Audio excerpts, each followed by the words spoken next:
The Toronto Raptors win 116-111. Yes, I am very happy the Toronto Raptors won. I'm way happier about how they won. I'm happier about who they won against. I'm happy about who played well. There is almost nothing bad to say about this game. There's some stuff on the edges that certainly could be cleaned up, and we'll talk about that. The link is in the description. This was a call-in show. Please hit like on your way in. We are this close to 7,000 subs. Let's get us there. First, let's hit that new intro for this new Raptors team. By the way, if you're counting the new Raptors, I'm just going to forget that old one existed, are 2-0. They had beat the Cleveland Cavaliers and an almost fully healthy Memphis Grizzlies on the road. It's not a good road team. The Raptors are not a good road team. If you walked into tonight thinking the Raptors are going to win, you're wishful thinking, hopeful, but to be up the way the Raptors were up, to have this, thing happen towards the end where the Grizzlies are punching, and they finally punch back. There's so many good things to talk about. Let's hit that intro and let's go. Today, and they came early today to run through some sets. It's an open.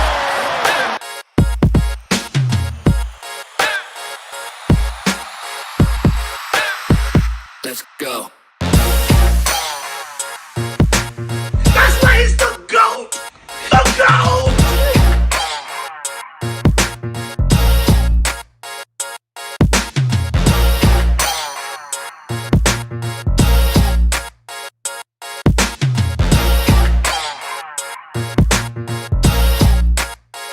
Let's go.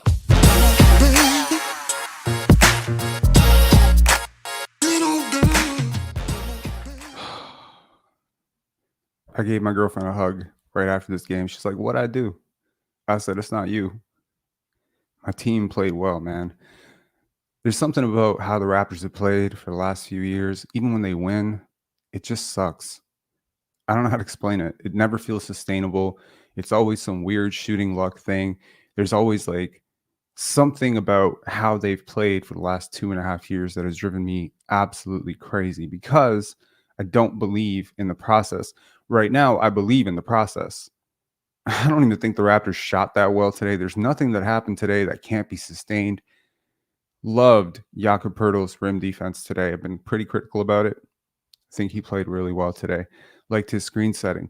RJ Barrett, consider me very impressed, right? I went back last night. I was listening to his draft interview, just talking to some people in the New York media who really have had to cover him. And the feeling I get is that he works hard. He cares. He's coachable. And yeah, today was everything of RJ Barrett. You got the good, you got the bad, right? The bad, tunnel vision. Of course, there's a lot of tunnel vision, a lot of, he doesn't see his teammates. He goes into a congested paint. But man, you're a Raptor fan. You've seen every player on this team do that. This is fixable. I think he is going to go to Darko after this game and say, "What can I do better?" And Darko's going to be like, "Here's a list. Here's a list of everything you can do better." But I was very impressed with his defense tonight. Very impressed with his defense, shot making, preparation, pick and roll ball handling. One thing that was somewhat underrated, and I don't get to talk about when the Raptors made this trade, is how much better these two guys are as screen setters. It's really, really working for the Raptors, man. It's been great. I think, someone saying Darko almost cost us the game. I don't really agree with that, but that's cool. You're absolutely entitled to that opinion. I think the Raptors' rotations were much better tonight. Still a lot of minutes for Dennis Schroder. He is like Darko Rajakovic's binky blanket. He does not feel comfortable without Dennis Schroder on the court. For the most part, I think Dennis played well tonight. I think defense was decent. I think offense was somewhat limited. I think he got off the ball fairly quickly. There wasn't a ton of, pound, survey, drive into the paint, congested. It was good shots. Like, what do you want? Dennis was solid. As Jared saying, Dennis was solid. I agree. Pascal Siakam, bit of foul trouble. Starts out slow, gets it going, gets it cooking. I think overall, he's taking fewer threes, but he's making a decent amount of them. Tonight he goes 1 for 2. Let's take a look at the game very quickly. We see some callers lining up. We got 500 of you in here. Please hit like on your way in. That would really help get more people in here. All right. Okay, Pascal Siakam, a very efficient night, 9 for 14. Make this a little bit bigger for y'all. I'll make myself real small.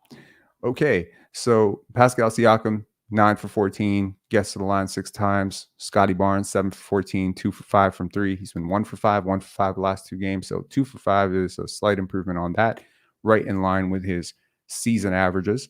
He had also 8 assists and 20 points. The Raptors were led in scoring by Immanuel Quickley, Manny Quick, IQ, whatever you want to call him. He was amazing. RJ Barrett started out better than he finished, but I really liked his overall floor game, right? He had 3 assists, 7 rebounds, 14 points. I think he was pretty tough. Jakob Poeltl only had 7 points, but man, 7 points, 8 rebounds, 5 blocks. And that is not even to talk about the number of things that he did well in terms of just disrupting the offensive flow. Jaren Jackson Jr. not, an ideal matchup for Jakob Poeltl. So I really liked his game overall. Off the bench, we did see the debut of Jontay Porter, and I was very excited to see him come into the game. Very excited.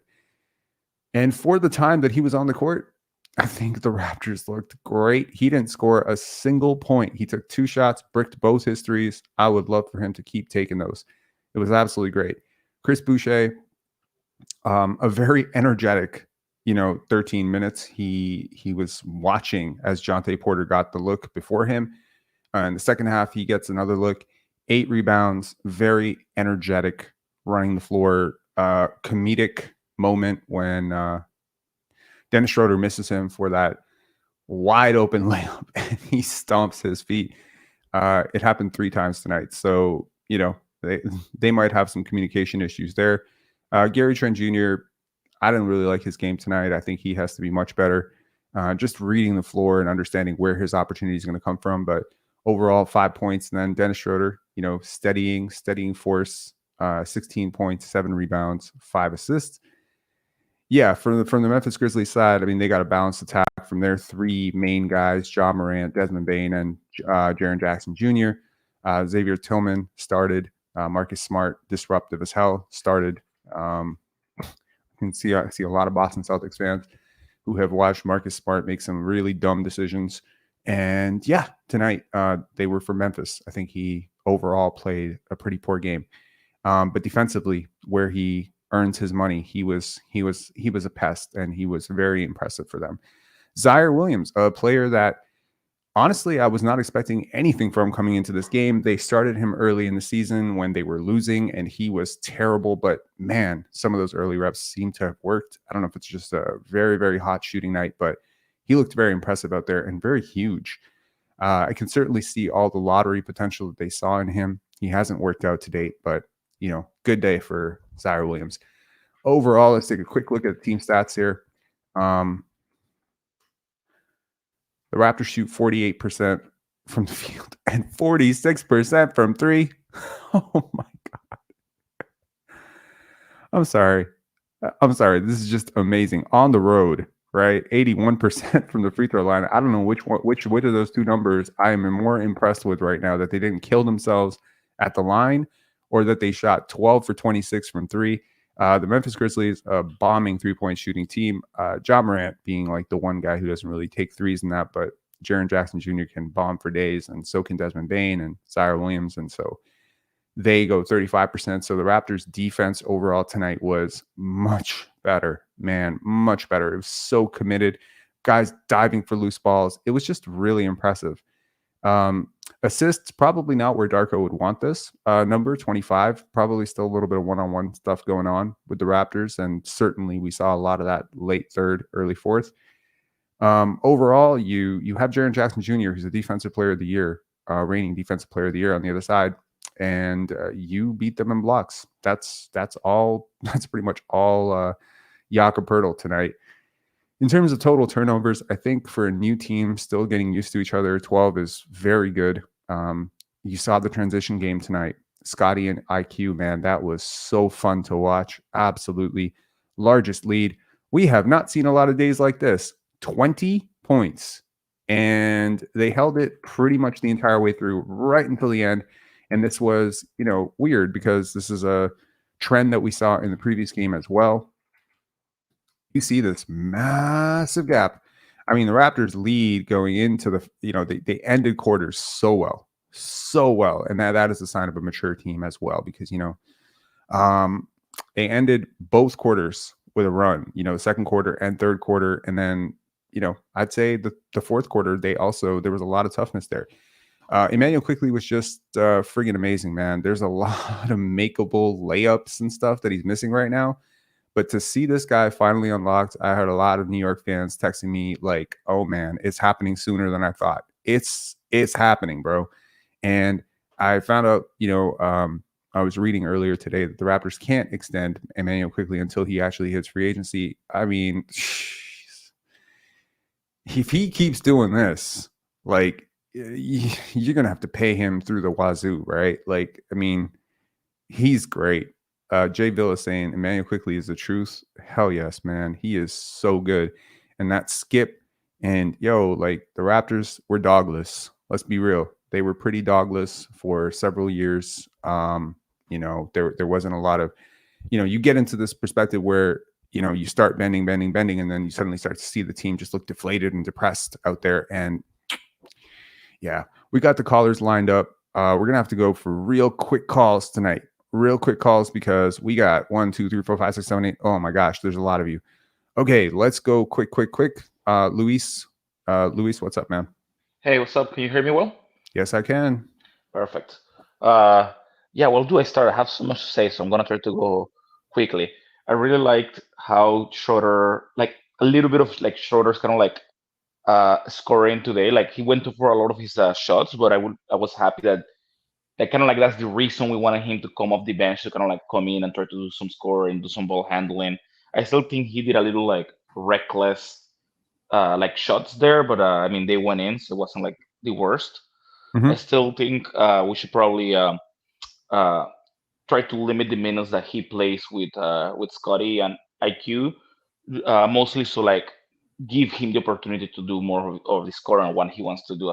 And I think it will be way more beneficial for both Schroder and Scottie and IQ. Absolutely. I think he played pretty well. I think having multiple ball handlers for now is a really good thing. And Dennis Schroder is one of them. And, when you're attacking closeouts, it helps to have a guy who doesn't dribble the ball off his foot. Yeah. So, yeah. Anyways, any closing thoughts, man?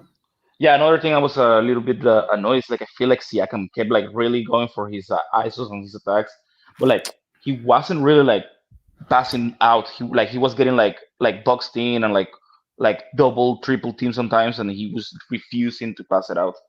And I was getting a little annoying a couple times. I mean, he was fairly efficient. There were a couple of, issues with the playmaking tonight. He ends up with 0 assists. I can't remember the last time he had that happen, but some of his passing was a little bit inaccurate, a little bit late, but nevertheless, he's adjusting to new teammates as well.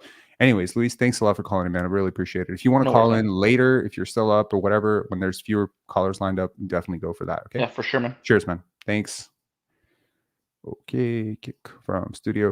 There's only 10 studio spaces, so I'm just a little bit worried that someone's going to try to call in and be boxed in. Okay, Michael, what's going on, man?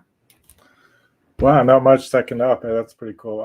Yeah, I mean, how exciting is this? I mean, that we were seeing the results of this trade. I mean, so happy. Like so happy. I can't even tell you. It's like a totally different team. I mean, they have options now. Like when they bring in guys off the bench, it's not like, oh my God, we're bringing in scrubs. It's like different looks now. Like you bring in Schroder and I mean, I know we've been all over him, but like he played pretty effectively tonight as a kind of a second unit point guard. He distributed the ball pretty well. He wasn't sort of hogging it. He kept the ball moving, and like then when he played sort of with the first team guys, he looked okay. Like, who knows? I mean, I'm probably being pretty like I don't know, not like positive towards the guy. Who knows? Maybe he thought before the trade he had to play like he was to make this team good, and now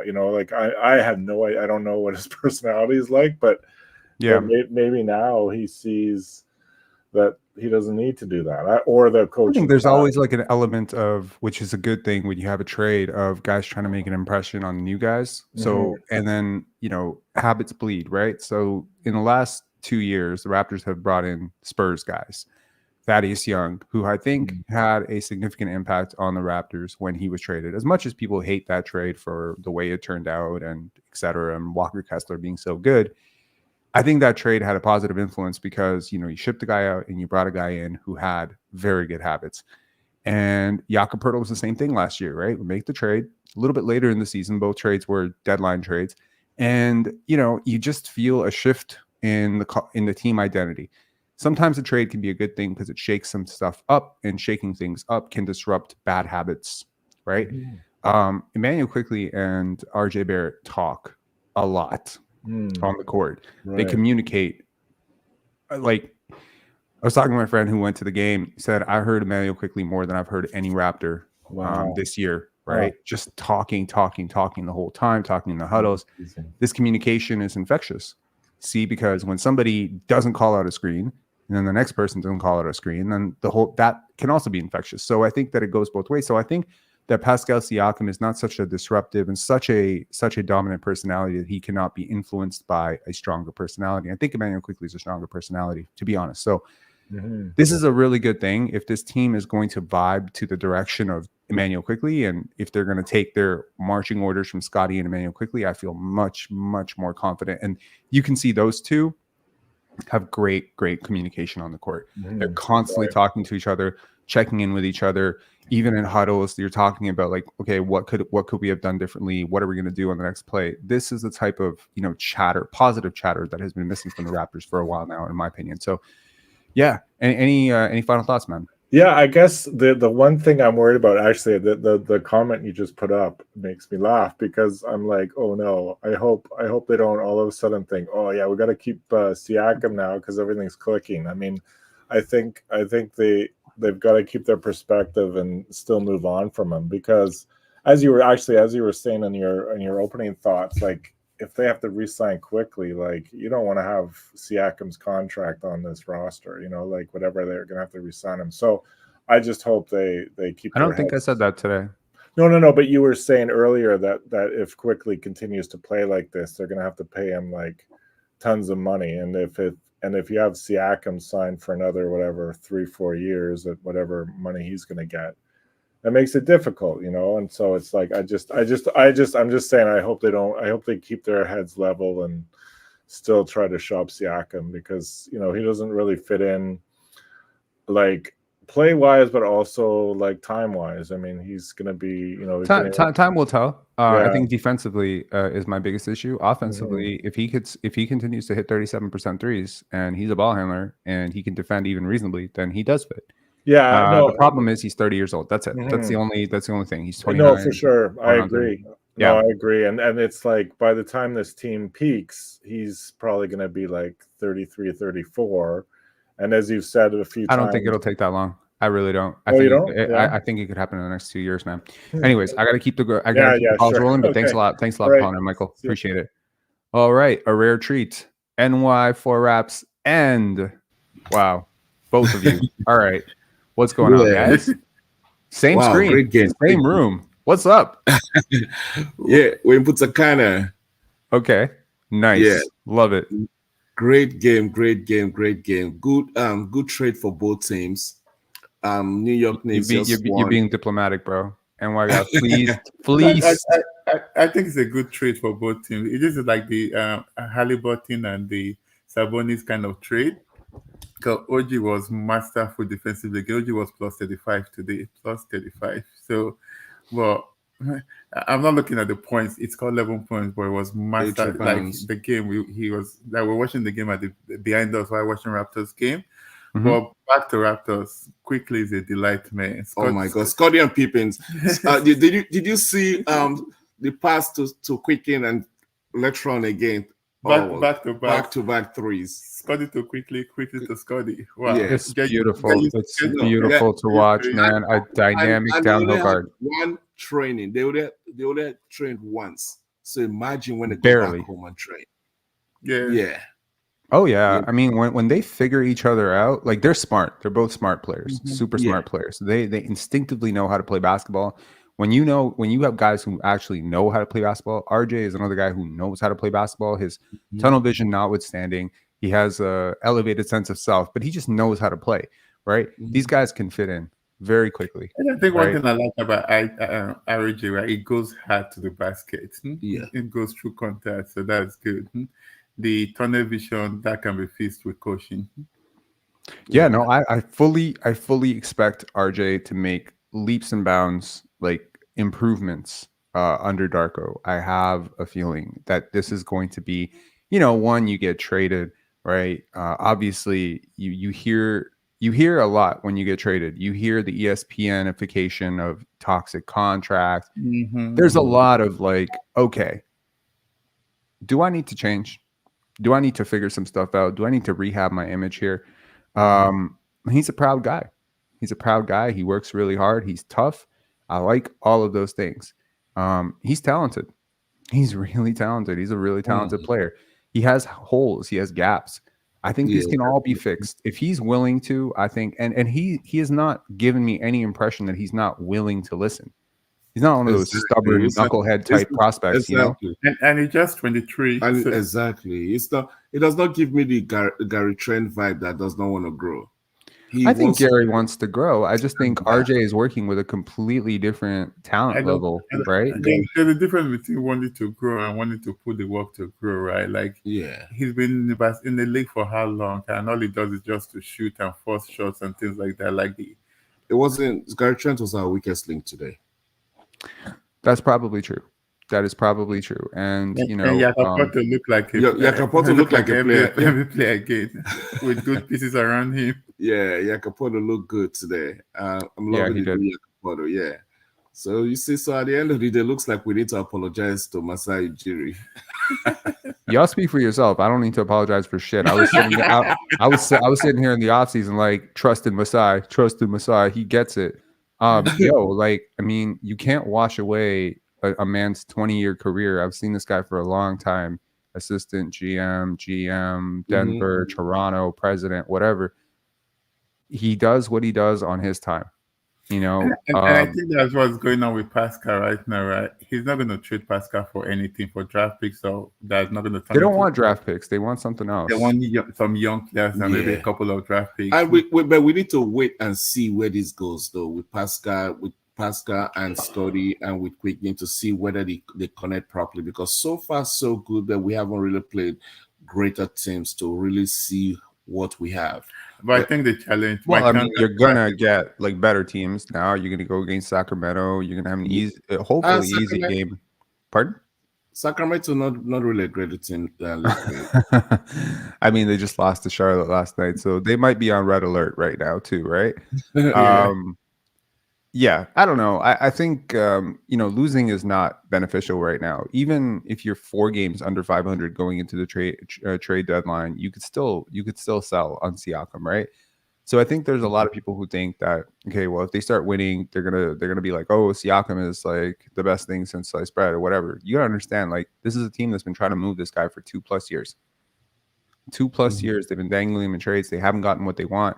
I think, if anything, winning right now strengthens your negotiation position, because I'm seeing, if I'm Indiana or Atlanta or Sacramento or a team that's struggling right now, and I've been haggling on the Siakam stuff because I think this team's going nowhere and I think he's playing real bad. Well, now suddenly he's playing really well and they're playing well, and I might miss my window to trade for this guy, and I don't have the cap space in the offseason to actually get him, right? Exactly.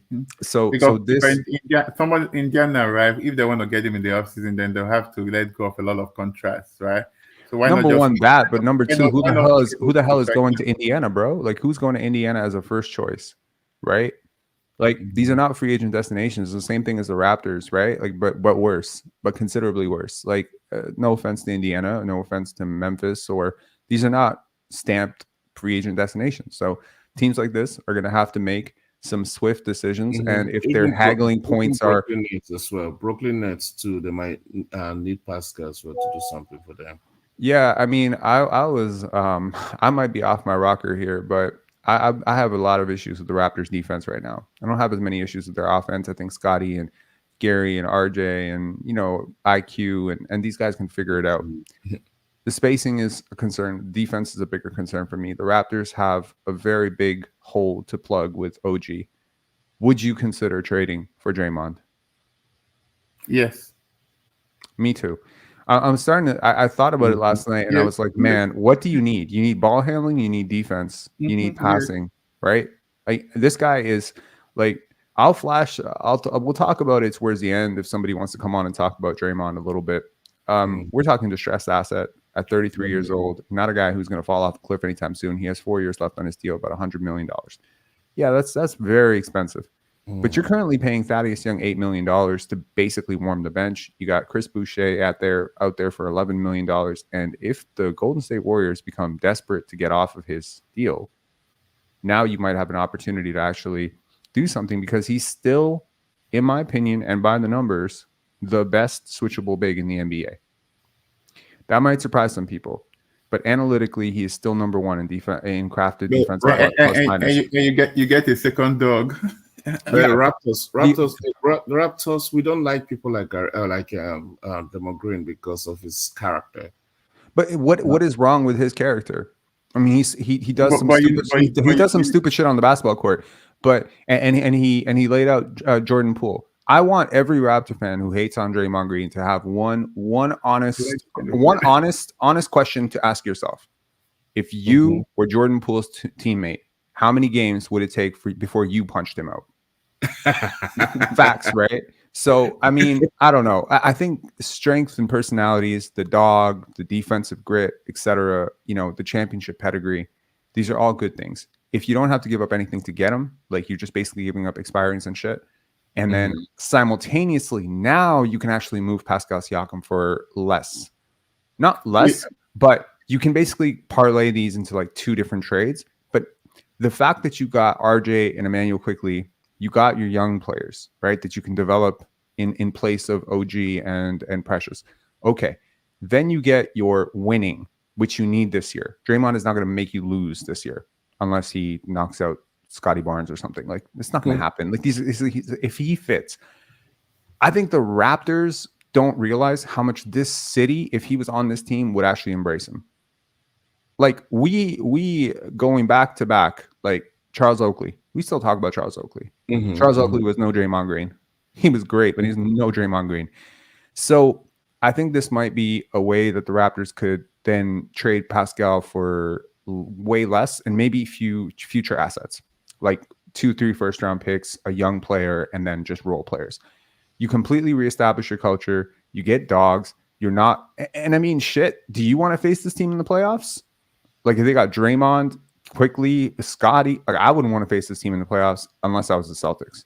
So I think this is a way to go. And maybe, if Golden State is desperate to get off of him for expirings, I would consider it. Yeah. Anyways, guys, any final thoughts? Final thoughts. With the Chicago lost, so we're ahead of them now. Whew, thank God. Thank God. We finally usurped the Chicago Bulls. All right, I appreciate it, man. Thank you guys for calling in. Enjoy your vacation. All right. Thanks. Cheers, guys. All right. We got Jason. Jason, what's up, man? How are you doing? Hey, I'm doing pretty good. How about you? I'm good. Apparently, I just got to 7,000 subs. That's awesome. Thank you. Congrats. Thank you to everybody. What did you think of the game tonight, Jason? I have a few thoughts. Immanuel Quickley. I love his weird little skip that he does when he hits shots. But what I really liked, I don't know if you saw it, but when RJ hit one in the corner, he was on the bench. He jumped up and he was dancing around doing that. Like, it's jumped not onto just the all court. about him. He's a very team-oriented player. So I think that's great pretty amazing. observation. That's a great observation. He did that for Scottie as well. Yeah. He was celebrating his teammates. He was giving everyone energy. I just think energy is such an important thing. There was this report that Steve Kerr had to talk to Klay Thompson about his energy and, correcting his energy. And this is something we don't talk about enough because we just focus on makes and misses. But man, energy in the locker room, on the bus, on the plane, in the huddle is so important. And one guy can really, really, if he's sour enough, worried enough, anxious enough, can really disrupt everything that's going on. Well, So I that think leads me to my second point. I wonder how bad OG was in that locker room. Just the that way his game was slipping, and just like he just didn't even seem to like he wanted to be out there the last month and a half. Like, I don't know. tough. I don't think he was a bad energy guy. He just wasn't a strong energy guy. Like he wasn't gonna pound you up, like, you know, like he wasn't gonna pat your chest and tell you big shot, bro, big shot. He wasn't gonna do that stuff. He wasn't loud, he wasn't vocal. And I think his unassertiveness as a leader, you know, I don't think he was a bad character guy or anything like that. I think his unassertiveness as a leader and lack of dominant personality left the window open for other people to have a bigger influence on the team, namely Fred, Pascal, Scottie, Gary, whoever. Basically, anyone who has a bigger personality than him, right? So right now, I think the Raptors need to do some in-house cleaning. I think they need to look at, you know, some of the guys who've been here for a while. I think my look would be Gary, Chris Boucher, Thaddeus Young, and I would just look at these contracts and I would say, man, that's almost a max contract. Those three guys are almost a max contract. Are we getting max contract production out of those guys? Not really. And, you know, none of them factor to be major parts of the future if they keep playing like this. So, you know, worth looking at. Otto, as much as I love him, he's once again, you know, out of the rotation, and he hasn't been playing very much. That's another $6 million. So you got like 4 guys there. Shoot, you know. So I think I'm just excited about the talent level of the Raptors right now. I think the talent level has been stepping up, and, you know, I love OG. I think he's a really good player. I wish we still had him. I really do. I wish that he was still on this team, that he was bought in. I think this type of team transition would be so fun to watch with him. I mean, if you could replace him with Siakam right now, you're so much better, you know, because you get your defense back. But Defense was really good tonight, though. the defense was really good tonight. I think Jakob cleaned up a lot.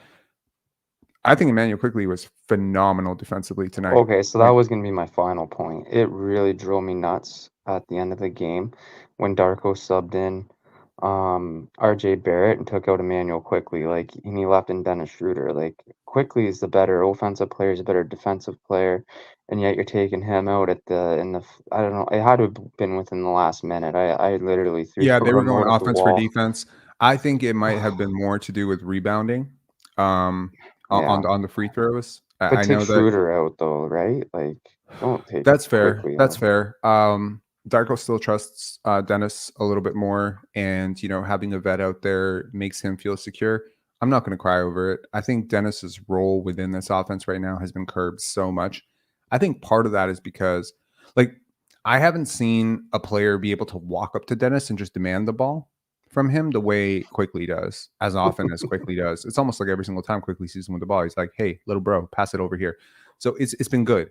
It's been overall, like, he's not freezing anybody out of the offense, really. He's picking and choosing his spots. He's attacking closeouts, and, you know, he's taking open threes when they leave him open, and they will continue to leave him open all season if he stays on this team. So overall, no issues with Dennis tonight. Maybe 4 more minutes more than I would have liked, but really, I think those minutes would have gone to Gary Trent if he was producing, and he wasn't. So yeah. Anyways, Jason, I wish you health and prosperity, and, you know, best of luck and Happy New Year, man. Happy New Year. Cheers. See ya. Okay. We got 1, 2, 3, 4 more callers. Okay, let's get RJ McLeod on here. Hey, Ghostface, what's up? Yeah, big up on the 7. Congratulations on the 7K. Thank you very much, man. This was a big month for us. This trade could not have happened at a better time, honestly. Yeah, it's been great. It's been a great time to be a Raptor fan. I think there've been a lot of Raptor fans who think for the last 2 years I'm just kind of sitting this one out, you know. And then when they saw the nail, it was like, yeah, let me start watching this. And then you watch it and you're like, oh, wow. We're having fun for the first time in what feels like a long time. Absolutely, man. And it's fun to watch. And you know what's the most fun thing to watch? I don't have any anxiety about whether or not Immanuel Quickley is just going to be gone next year. You know what I mean? No, of course not. He's here. He's here to stay. Is it his city now? Yeah. I mean, he and Scottie can run this town for the next, 6 years, man. They're going to have a lot of fun with it too. And I think this city will support them because they're both tough. They're both vocal. They are both high energy, high positivity guys. You know, they love their teammates. They support. They're not selfish. They're big community guys. There's a lot of overlaps, man. And I particularly found it interesting when they talked about, Scottie, Kayla Gray reported the sideline. She said Scottie Barnes, talked about OG Anunoby and how initially, yes, he was sad because he came into the league with OG and Precious. We've all seen, the clip of him winning Rookie of the Year, and the two guys that were really next to him were OG and Precious. He was crying on their shoulder. That's a brotherhood. They spent a lot of time. I know this, that they spent a lot of time together on the road, them, Christian Coloco, right? Like a lot of time, those four. So now you lose that. And allegedly, Masai Ujiri sat him down and just explained to him like why this works. And he's trusting it. And he doesn't seem sour. He doesn't seem to be pouting. He doesn't seem to be regressing. He played really well tonight. He played great defense. I agree. I think he just really competed hard. I think beautiful outlet passes to Immanuel Quickley. And then, yeah, they were great. It's just it's one thing to do this at home. Oh, if they had done this at Scotiabank, like the arena would have popped off. I think it would have been the loudest this arena's been in 5 years. But the fact that they did this on the road, that crowd was dead tonight. Their announcers were dead tonight. They were just like, they were expecting to face the Pistons, and they got We the North Part 2, man. I can't wait. Oh my God. If they go 5-1 on this road trip, I'm dreaming. But Memphis was like an almost guaranteed loss. And when I saw the Vegas line, I was like, what? -1, like minus 1.5 road dogs. I was like, what? That was surprising. Very surprising. So Vegas knew something that I did not know, because I did not expect the Raptors to win tonight. Oh, they have faith in this new team. Everybody does. Even my friends that aren't Raptors fans, they tuned into the first game with Quickly and thinking they were like, the Raptors look good. And it was nice to see. Yeah, But James saying Memphis isn't good. I think you're looking at the record, bro. I think you're looking at they the were on a record. 40-game win streak when Ja came back. Yeah, they're 5-2 since Ja Morant came back, and I don't judge Memphis Grizzlies prior to Ja Morant being there as like that's the team. You know what I mean?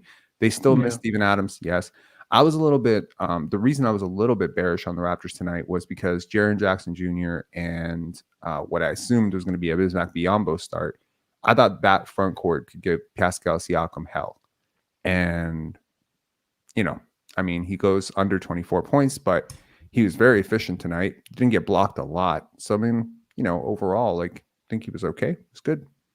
Yeah. He played a good offensive game. Yeah. Yeah. Any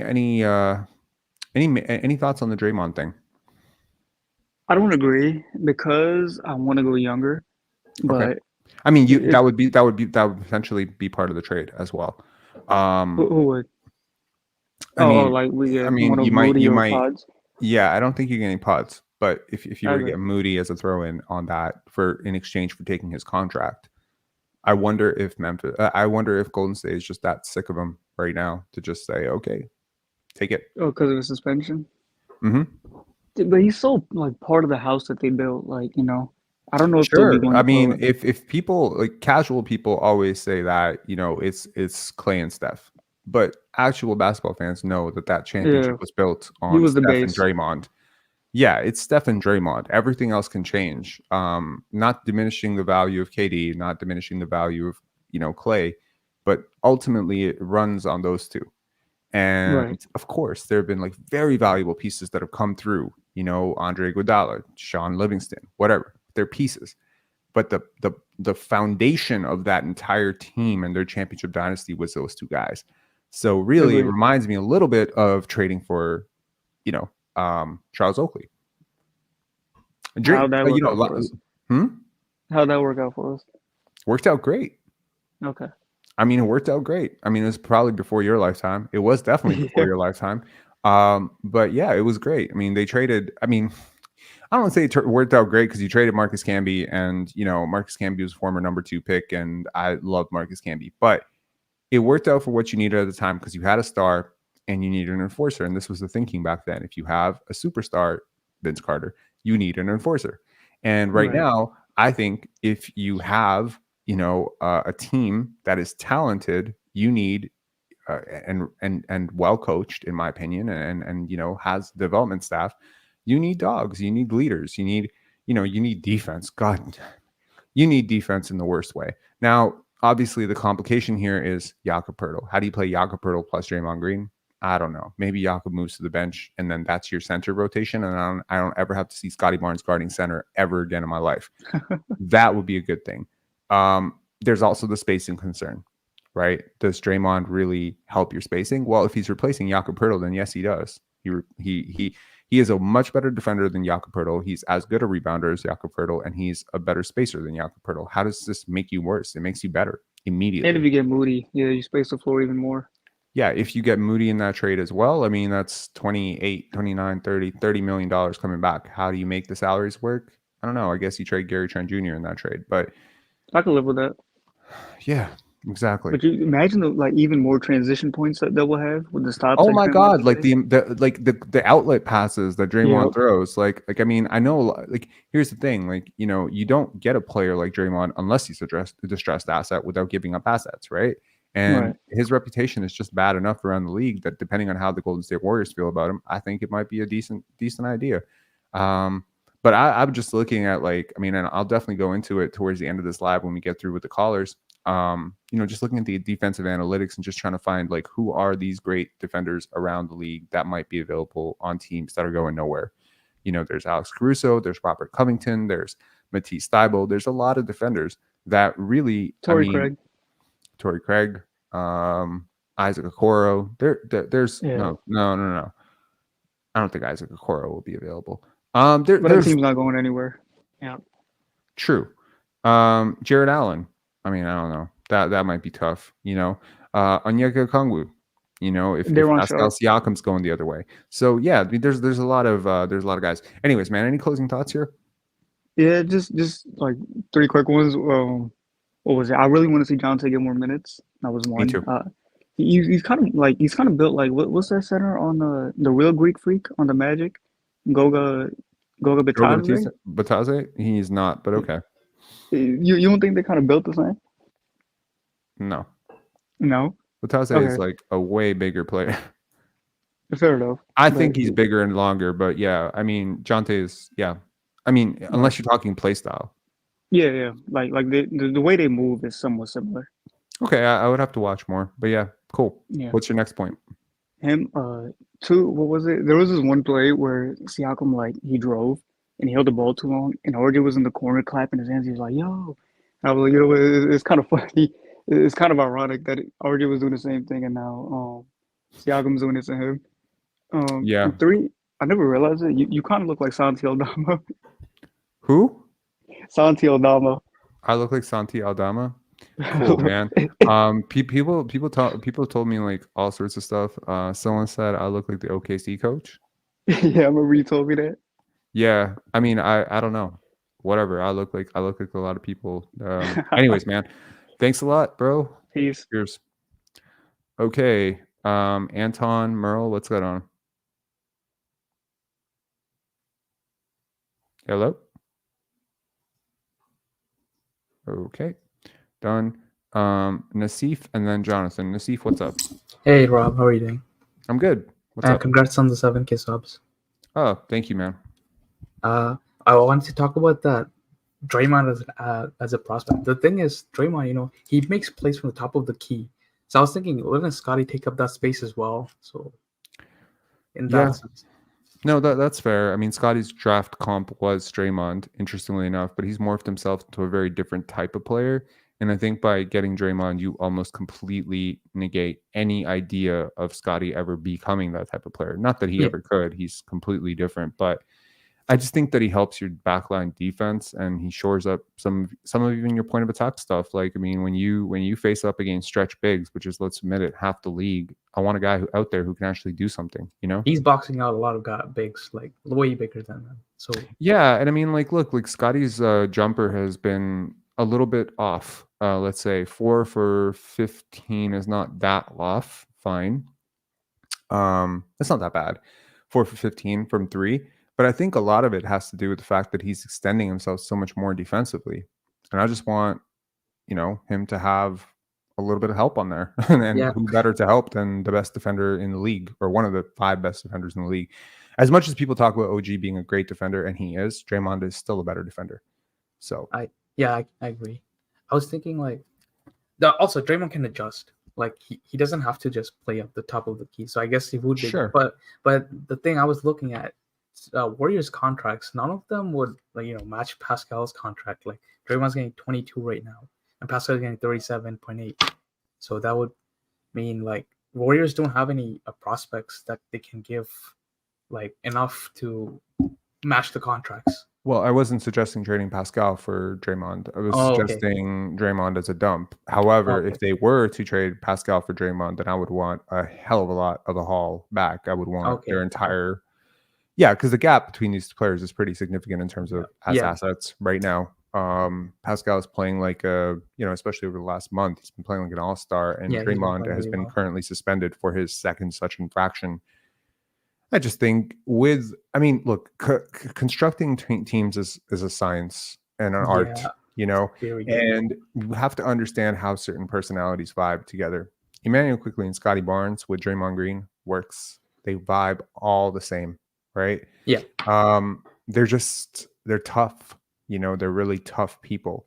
And that's the type of thing where like, I don't know. It's interesting when you Google Draymond Green Toronto Raptors, you get an article where Draymond offers some free advice to the Raptors a year ago last year at this time when the Raptors were on a massive losing streak. And he's talking about staying together and believing in yourselves and not looking over the shoulder about who's going to get traded for what and refocusing. And I was just like, what a spiritually positive person Draymond Green is. Hard to say. It's funny, but it's true. You can't just because of all the press he has. That's why. Here's the thing: you cannot wipe away 4 years of. You cannot wipe away 4 championships. The role that he's played on those 4 championships, I guarantee you, they win none of those without him. Yeah. Defensively, his analytics, his toughness, his leadership. To me, it's like you're bringing championship toughness and culture to your team. Granted, a little bit over the hill, but still very serviceable. And if it's for nothing, it's for very little. If it's for Chris Boucher and, expirings, oh, God, I would take it. I don't think he's lost steam yet, honestly. Like he really hasn't. Plus, he's getting plenty of rest right now. He's gotten plenty of rest the last few years. He started his NBA career very late as well. He doesn't have a lot of miles on him. And he's a very interesting athlete. Yeah, he's a little bit smaller, so he doesn't necessarily have all the. He's very. we saw him on the Warriors. How much work he did on the bigs. So it's not. I don't doubt his ability. It's whether. Plus he has a great deal of experience working with sniper guards like Immanuel Quickley, because he's been playing with. So he'll understand implicitly how to do all of that.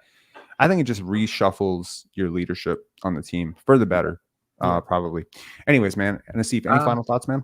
Tell me about the game. Today's game was, oh my goodness. I stopped watching, I think, 20 games ago. Oh, gosh. I think last game I watched, and then this game I properly watched. These were beautiful. Now we have 4 points of attack, offensive players. And, even Dennis, he looks really good. I felt he had a really good game today. He looks much better. I was never screaming. Even those ISO plays, they didn't look bad. He actually made good plays because he has the outlet passes as options now instead of the force to take shots. Our team just looks way better now. And the Quickley's Quickley's a really good addition for us for sure because he adds the transition because Scottie always was lacking the outlet passer, the receiver of the outlet pass, and Quickley is probably one of the guys. Right.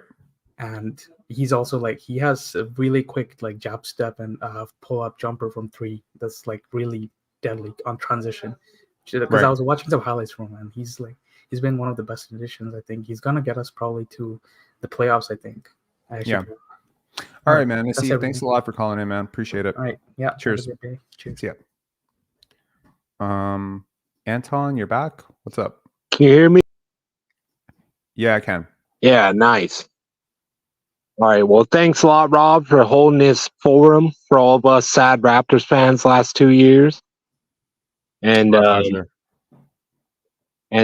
I want to jump on the Draymond stuff because I think he can be man. We need a dog. The entire NBA is scared of him. We got 2.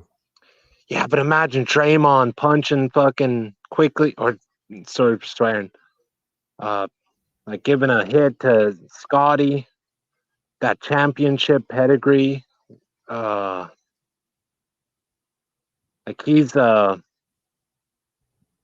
he can be the man to take us to the next level with all these young guys.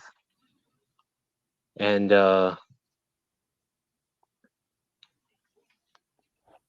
yeah, I just think like, damn, dude, we can get Draymond on this team. Damn. I think it's a. Do you have headphones? I do. I'm outside in BC. Got a bear in my garbage earlier, but yeah, I can throw in some headphones. Okay. If I can have you call him back, because what happens is I have to mute you every time I talk, because if I don't, then I hear myself talking while I'm talking, which is very distracting. So if you can come back right after the next call, I would really appreciate it. Yeah? Okay. Thank you so much. Jonathan, what's going on? Your mic's off, bro.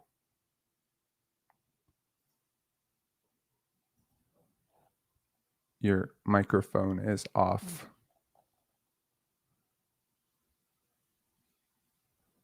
Mic's off, Hey, bro. Yep. Hey, how's it going? It was the StreamYard ad pushed the mute off. Sorry. I couldn't. I was like trying to flick it and my screen wouldn't go up. I'm on the phone still. I'm in Quebec.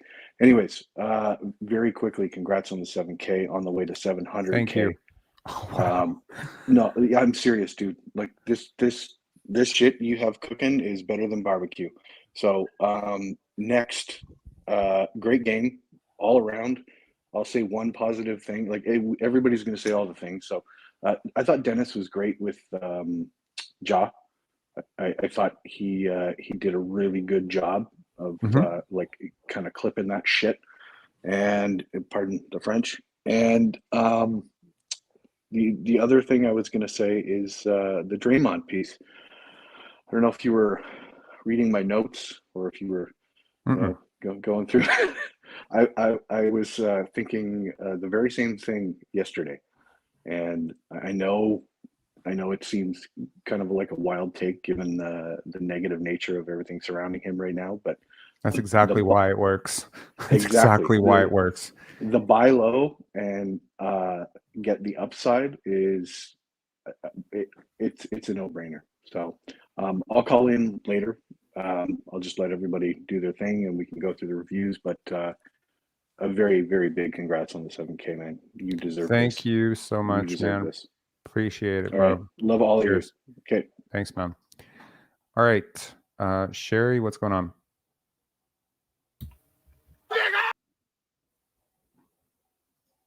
Jeez. There goes a troll. All right. As always, when we get one troll, we must vet for all trolls. And therefore, any person coming on has to flash their mic on, flash their camera on before you come on. Anyways, okay, we got through the callers real quick, and now there are no more callers. Jeez. I'm trying not to get mad. There's always that one guy. Jared Osei saying always that one guy. Hell yeah, there's always that one guy. Anyways, take a minute to just say thank you to all of you for getting us to don't react. That's what they want. Oh, absolutely. Oh, I'm in Zen mode right now.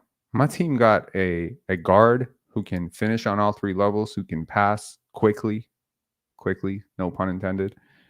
Yo, like I'm on my vibe, bro. Like there's not a lot that you're gonna say to me right now that's gonna bring me off of this. Okay. There's a link if you want to call in. You got something to say? Absolutely, call in. Yeah, we can bump off that Draymond talk and maybe talk about it a little bit later. In terms of what I really saw from the team, let's talk about RJ Barrett, right? I think RJ was interesting tonight, right? He goes, let's see here. Goes 9 for 14. Sorry, that was Pascal. Sorry, he goes 5 for 12. Overall, I think the overall shots were decent for him tonight. I don't think he's quite like some of the shots he takes drive me completely crazy. Like, there's that shot and he gets bailed out on the foul. It's like you should have passed that like a long time ago, right? Like that should have happened. So I'm looking at that and I'm saying, Darko has to work with this guy to really improve some of his decision making and court vision. And I think he can. Overall, the pace that this team is playing with right now, how much gravity these players have.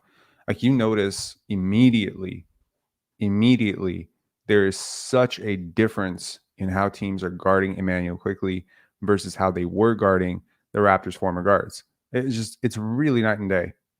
All right, let's bring on Coach Mo here. Coach Mo, what up? Man, was this not the most fun game of the year just watching it? Oh, yeah. It was by far not even close. There's no close second.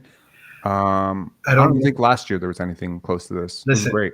I don't know if Raptors fans can go outside after the Pistons loss, but I mean, you can open your curtains. You can open your curtains and light some light in. You know what I'm saying? Yep. One thing I do not like is Scottie Barnes being the new primary perimeter defender. That has to stop. It has to be RJ Barrett. Step up, RJ Barrett. You're not asked nearly to do as much on offense. Scottie Barnes has 2 rebounds. He's our best rebounder. Our best rebounder can't have 2 rebounds. Now, today we won, and we won the rebound battle by 3. But I don't think it's sustainable, and it's a long-term plan to have arguably your best player play 40 minutes, guard their best player, perimeter, non-center player. He's not their best rebounder, just to be clear. Their best rebounders are Jakob Poeltl and probably Chris Boucher.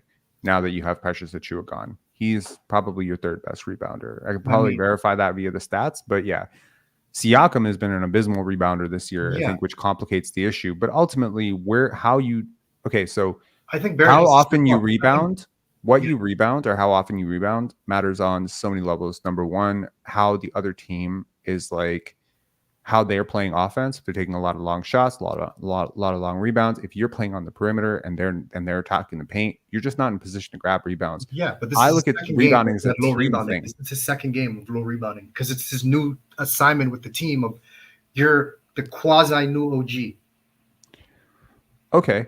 Right. So if this is what it is, and he's right now our best option because of his length and his size, but I think for the health of the season and for I don't think it's sustainable. I know he's 22, but play 40 minutes, guard their best player, be our best playmaker, be our second or leading scorer. It's a lot going on, and I think there are guys on the team that could step up, and I think it has to be Barrett as a primary option.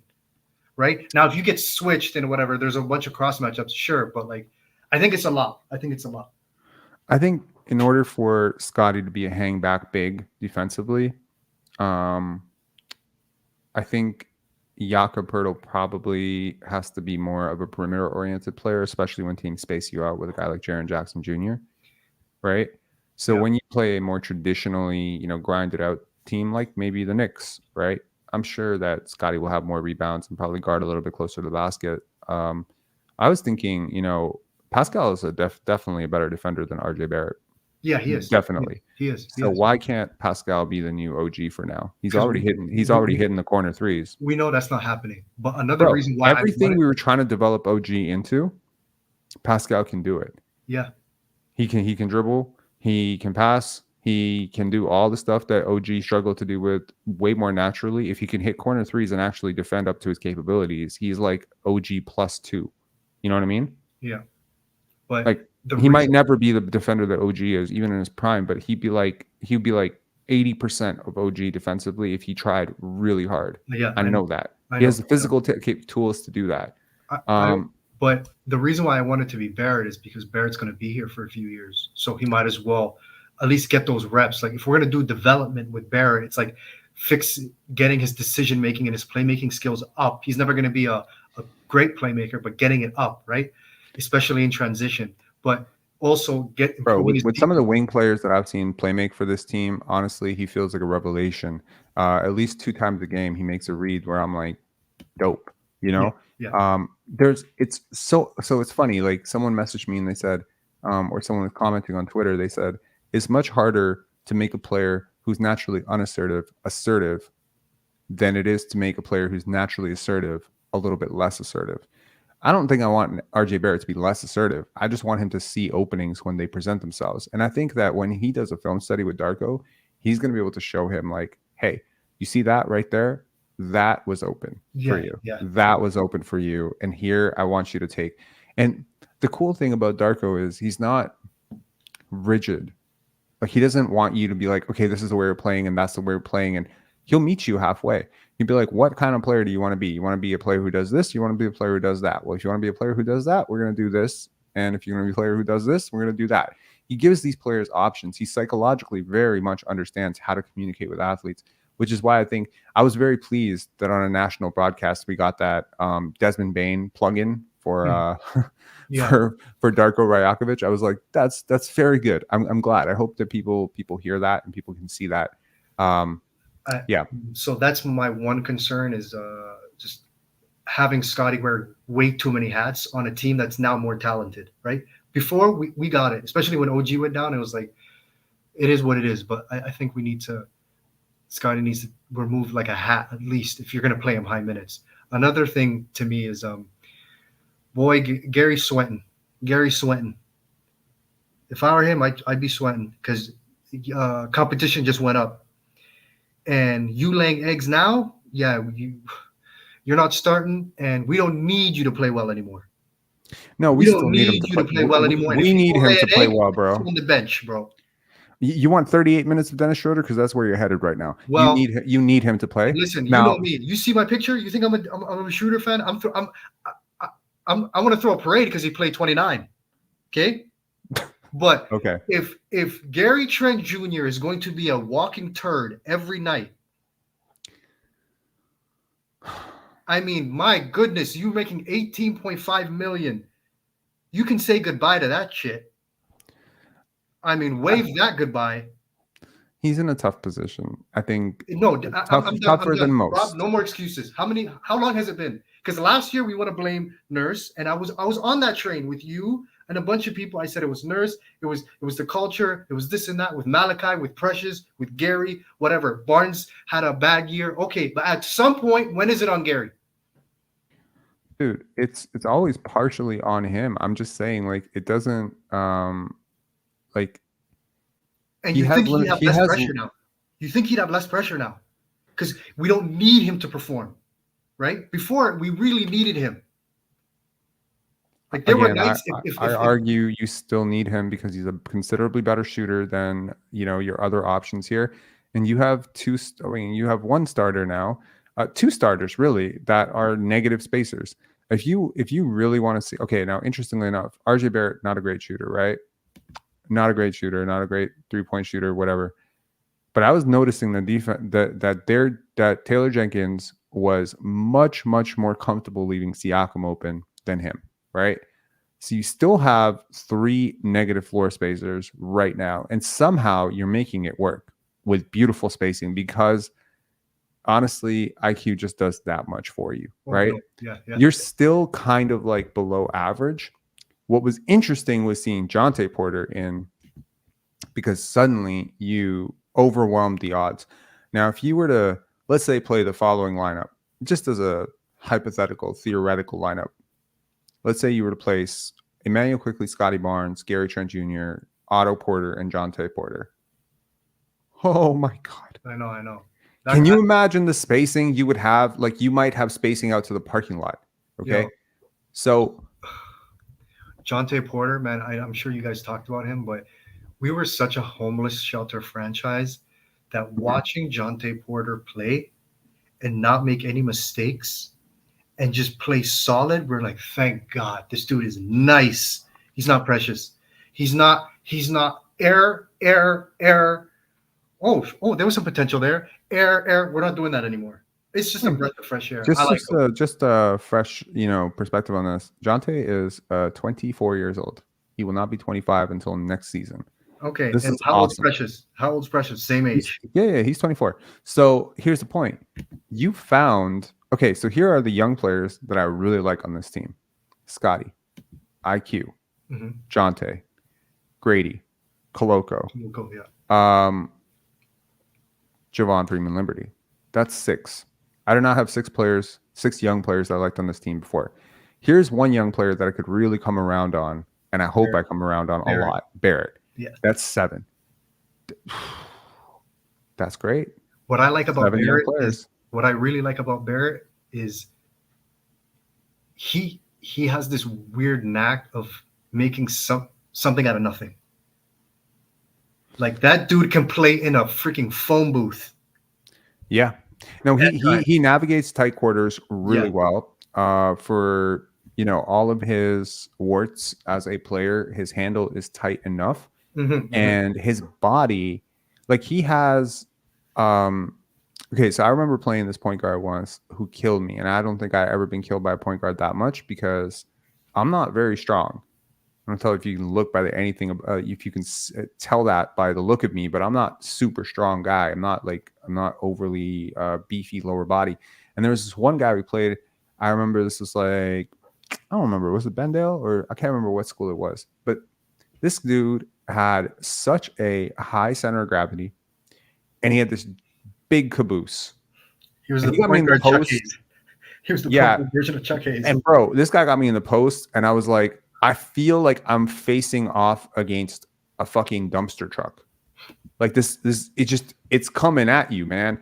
And it's physical. And that's RJ Barrett, basically, man. He's got a high center of gravity. It's a very difficult type of guy to guard in the post. He moves you. He like physically moves you around if you're a wing. And for his size, like he's 6'6", 6'7", 6'10", 6'11" wingspan.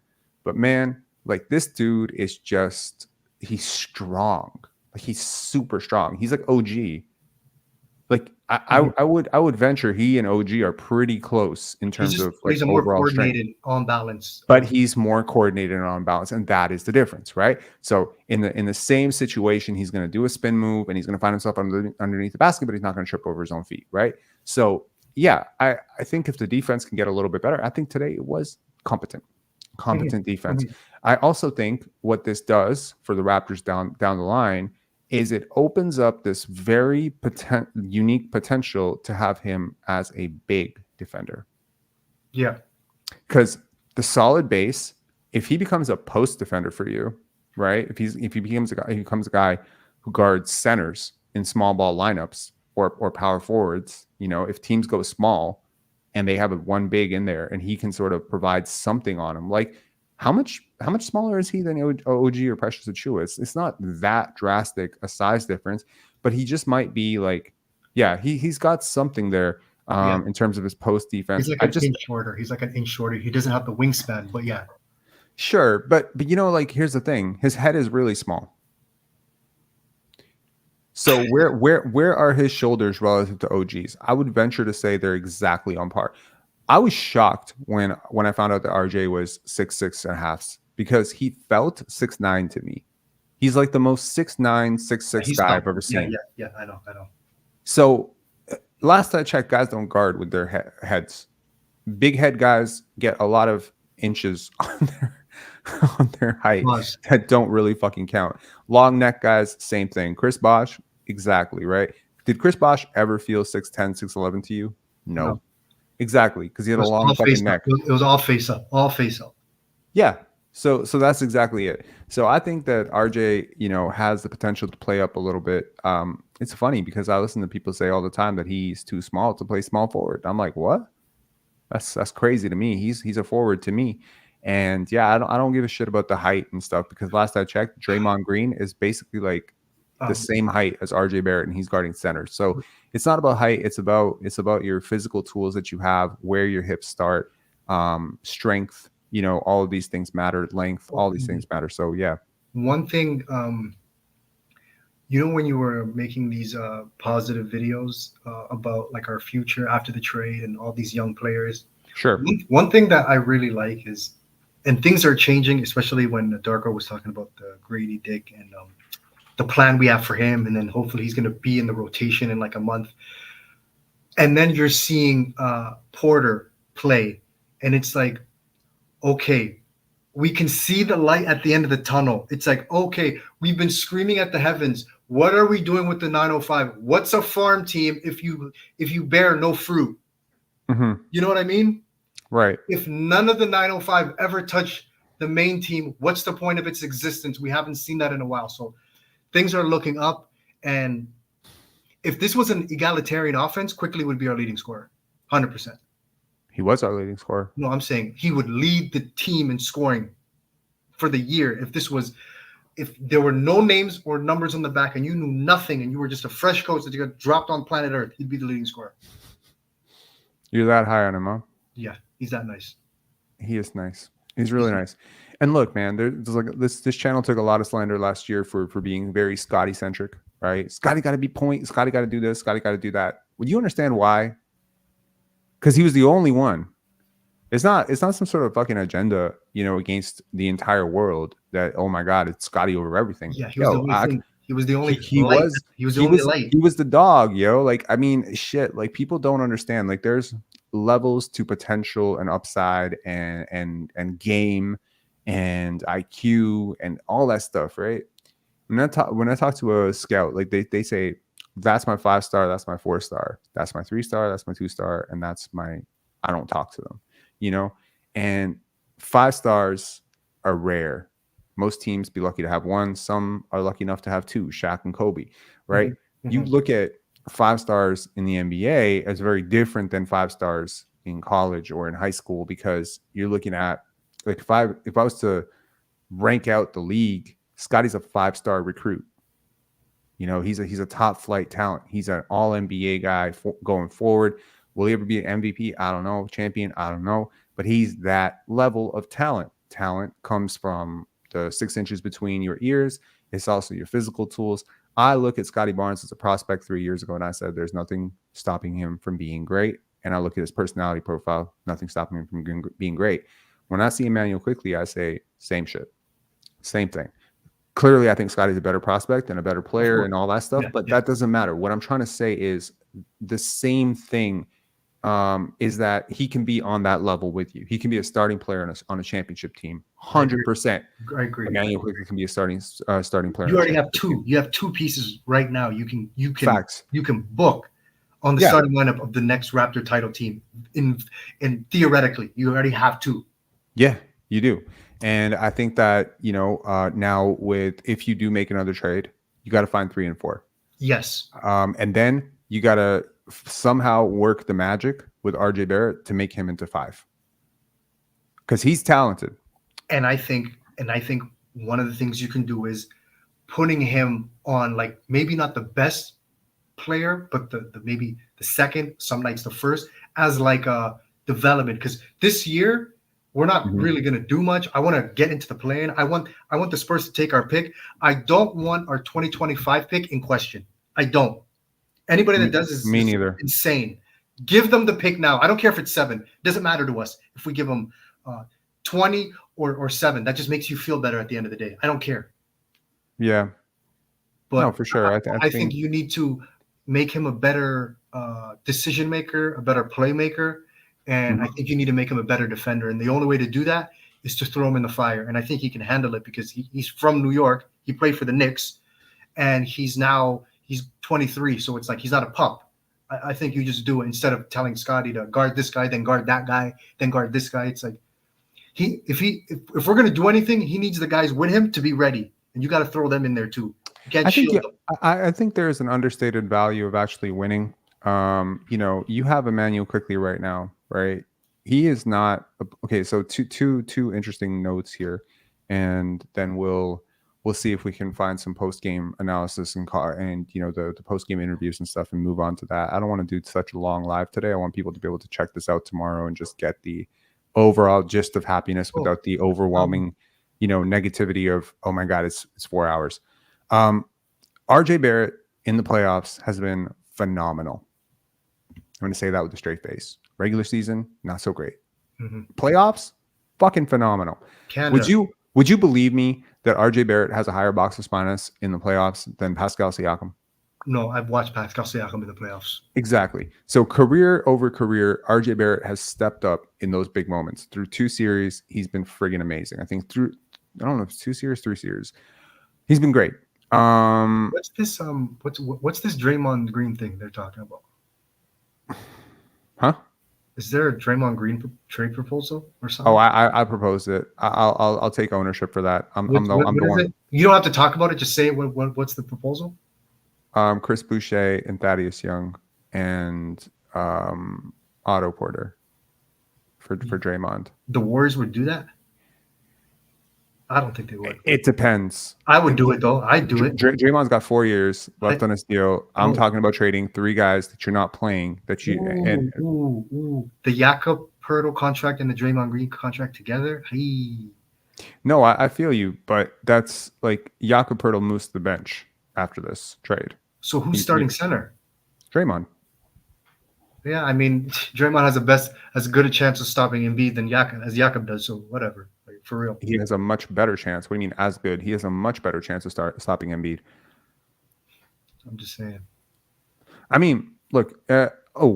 Gary Trent. Sorry. So Gary Trent's in that deal instead of Otto Porter, and then and then they throw in Moses Moody. So that would be the trade. Good riddance. And nothing against Gary, but it's just another question mark removed kind of thing. You know what I mean? Yeah. I mean, I don't know, man. So the other side of it was, I said that RJ has been great in the playoffs. Immanuel Quickley has not been great in the playoffs. He's been abysmal in the playoffs, actually borderline unplayable in the playoffs. I don't want to shine too much light on this because while it has happened, I don't think it's that big a deal. And, you know, it's one of those weird things. You coming off the bench, you get it going, you don't get it going. Specific matchups, whatever, you know, you have a cold streak, but it's happened a couple of years now. So well, I think if you're the Raptors, smaller guys struggle. Potentially, yeah. I mean, Kyle Lowry, had some very early playoff struggles as well. So what I would say is that as a Raptors team that's looking to, you know, really cement my future direction going into next year, there's a couple things I really want to see. Number one, I'd love to see Scottie in this iteration of Scottie in the playoffs, hopefully healthy. I would like to see if there's another level that he can take because that'll change my thinking. I would love to see Immanuel Quickley and RJ Barrett in the playoffs and see if one's positive and one's negative trends continue, or if they both flash positive, they both flash negative. I think you can tell a lot about players because let's be honest. You saw Scottie sky for that rebound last game at the end of the sky to the heavens. Yeah. There was a tweet that said, I don't think a defensive rebound has been more defensively rebounded than that rebound was. Like, it was insanity, right? Like anime, one of those anime basketball rebounds. Exactly. But, and so I look at a thing like that, and I'm just like, you know, that players don't go balls out every minute of every game, right? Yeah, like everyone knows that. Only the media asks Barnes to do that, and nobody else. Sure. So what I'm saying is that in the playoffs, you get a very good idea of how guys react to very tight situations, tough situations. And I think that would be very good intel for this team. I was listening to a podcast today where they were talking about whether OKC should blow it up or if they should not blow it up. Sorry, if they should go all in right now. If they're the team that needs to make the trade for Draymond or Pascal or something like that. And people are just like, you know, I think they have another year if they just want to see what these guys are because they haven't yet. They haven't seen. Yeah. And does Chet Holmgren, you know, fade in the playoffs? Does Shea have, you know, his considered impact? What about the young players on this team? Because this is a very good team right now. And I think if you are the Raptors, you might be in the same boat, you know, where you have a lot of young players and you want to see them. And, you know, I would feel the same way about Christian Koloko. If he can get healthy, Grady, if he can get into the lineup. Did I mention Christian Koloko in the yes, I did. Thank God. In the young players that I'm very excited about. So that's the thing, right? I really desperately think that the Raptors should try to make the playoffs. And RJ Barrett being your primary attack defender is not going to get you to the playoffs. Oh, no. If we're in the playoffs, you scrap that. I'm saying you do that in a couple games in the regular season. But I'm trying. But okay, like maybe you can do that against Washington, where you give him run on, you know, Jordan Poole, or maybe you start him out on the leading scorer and see how badly that burns you. Give him the role and responsibility. Allow him to fail, and then adjust. So maybe you give it 4 minutes, and if he's doing a good job, then he stays. And if he's not doing a good job, then you switch. But here's my thing with the Scottie thing. It was like OG was asked to do that because obviously he's great at it. But also he was never really had on-ball reps. Like he wasn't asked to be a playmaker, ball handler, right? He was more of a scorer, finisher. So like his workload was a lot, but it was manageable. I feel like Scottie's workload offensively and then asking him to be OG on defense, that's borderline insanity. Right. You know what I mean? Also, there's a question from the chat. Doug Smith, aka Mark Anderson. That could be either Doug Smith or Mark Anderson. But he said, Prince Murray, who you got in the first round, Magic or Raptors? Good question.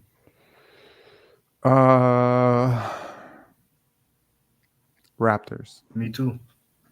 This iteration of the Raptors, hell yes. Previous iteration of the Raptors, no. Oh yeah. But I would trust that RJ and Scottie can do enough to stop Paolo and Franz. Well, and I think, yeah, I mean, like they're a better team overall, but in terms of the matchup, like, I mean, honestly, I do worry about Immanuel Quickley and Pascal Siakam against that much length. I worry about any small guard against that much length, and I worry about Pascal against length all the time. So that would be my concern. But yeah, I think it'd be close. I don't think that team's as good as people think it is. I don't think we're as bad as people think we are. So I think there are 3 teams, and Indiana was going to be one of them, but they kind of fell off already. Minnesota, OKC, and Orlando are going to run into. They're going to find out what playoff basketball is really about. Like those 3 teams specifically. OKC has the best chance because they just have by far the best player of the 3 teams. But yeah, they're gonna run into, like, you can't transfer regular season momentum into the playoffs. After a certain point, it means absolutely nothing. Regular season, say that again. You can't you can't convert regular season momentum and vibes when you're facing a team that's really like second round quality or above and they're battle tested. Yeah, it means nothing. I think it's just a good bonding experience. Yeah, I know. You know, for the team, especially for a team that doesn't have a draft pick, especially with the draft being as weak as it is. You know, there's a lot of upside to doing it this way. And I would personally like to see them do it this way. And I would love to see, you know, it's just like playing to win is very good. It fosters great habits. You know, for this team, I think that would be a really, really good thing. Record, because I'm thinking, so right now we're on a 2-game win streak. Pizza party. Darko's gonna have to call pizza. But he's not gonna be in Toronto. He's not gonna be in Toronto. Oh man, so they're gonna have to. I hope to God they get better pizza than pizza, bro. Hey, listen, don't sleep on creamy garlic dipping sauce. That's the only thing. Okay, chat. What is pizza good pizza, bro? No, I don't think so. It's cardboard. It's cardboard. It's okay. Cardboard. But the creamy garlic dip, the creamy garlic dipping sauce over there is crack. What's your favorite pizza, man? What's my favorite pizza? Are you a Papa John's guy? Are you a Pizza Hut guy? Are you Domino's guy? I don't know. Yo, you know what? I actually like the Pizza Hut. They're oily, but I like Pizza Hut pizza, even though it's really oily. Like you should eat that once a year. Like it's like melting through the bottom of the box. Right. Someone's saying Pizza Hut is better. Pizza Domino's is garbage. is nice. Domino's is nice. Domino's is better. Yeah. Pizza's the worst. Everyone knows that. But their dip is the best. Their dip is the best. Paradise Lost saying I like our artisan pizza, Billy Kebab pizza. Paul B, shoot me, talk about the game. What everybody needs to do is, this is what I do. You get pizza from a quality pizza spot, but you go to Pizza to get their creamy garlic dip. Like you just buy the dip for Pizza. That's it. That's all they're good for. I'm surprised no one said Pizza Nova. That's interesting to me. Yeah. And it's so disrespectful. It's so disrespectful, by the way, Rob. You go to Pizza and you say, yeah, give me 2 dipping sauces. And they look like, sometimes they look at you and they just feel like, you bought pizza from somewhere else, didn't you? It's like, yeah, I did. Give me the dipping sauce. I knew a guy who said, yo, what's the most dipping sauce I can buy? I need to fly this dipping sauce out to my relatives in the States. They need to try this. Wow. He's like flying out. Wait, it's okay. I get confused sometimes. They play the Kings not tomorrow, the next day, right? Yes, there's no back-to-back until it's the 2 LA games. Okay, good. So let's just flash up the thing for a second because it says tomorrow, and I'm like, right, we're past 12. By the way, vote for Scottie Barnes. Vote.nba.com. I was supposed to remind y'all yesterday. Throw Quickley in there now too. Throw Quickley in there too now. Quickley, Scottie Barnes. Vote RJ Barrett. Vote Pascal Siakam. I don't care, but vote for Quickley and Scottie for sure, 100%. So I was having this conversation with my brother about when the Knicks and the Raptors play. Mm-hmm. Obviously, OG wants to beat his old team. Everybody wants to beat their old team. But I don't think it's personal for OG. But I think it's personal for Quickley and RJ Barrett to beat the Knicks. I think it's personal for those two. Hell yes. I think they want to destroy the Knicks. OG, January 20th. he'd like a win. But OG's getting a standing ovation if it's at home or on the road. But I think those guys, it might be a double-edged sword where they might be so eager to beat their old team, because I'm pretty sure they're not a fan of Tibbs, right? So that's going to be. I don't know if they're not a fan of Tibbs. I think anyone wants to get a win against their old team. Like, who wouldn't want to win against their old team? Of course, but RJ's not a fan of Tibbs. I can tell you that.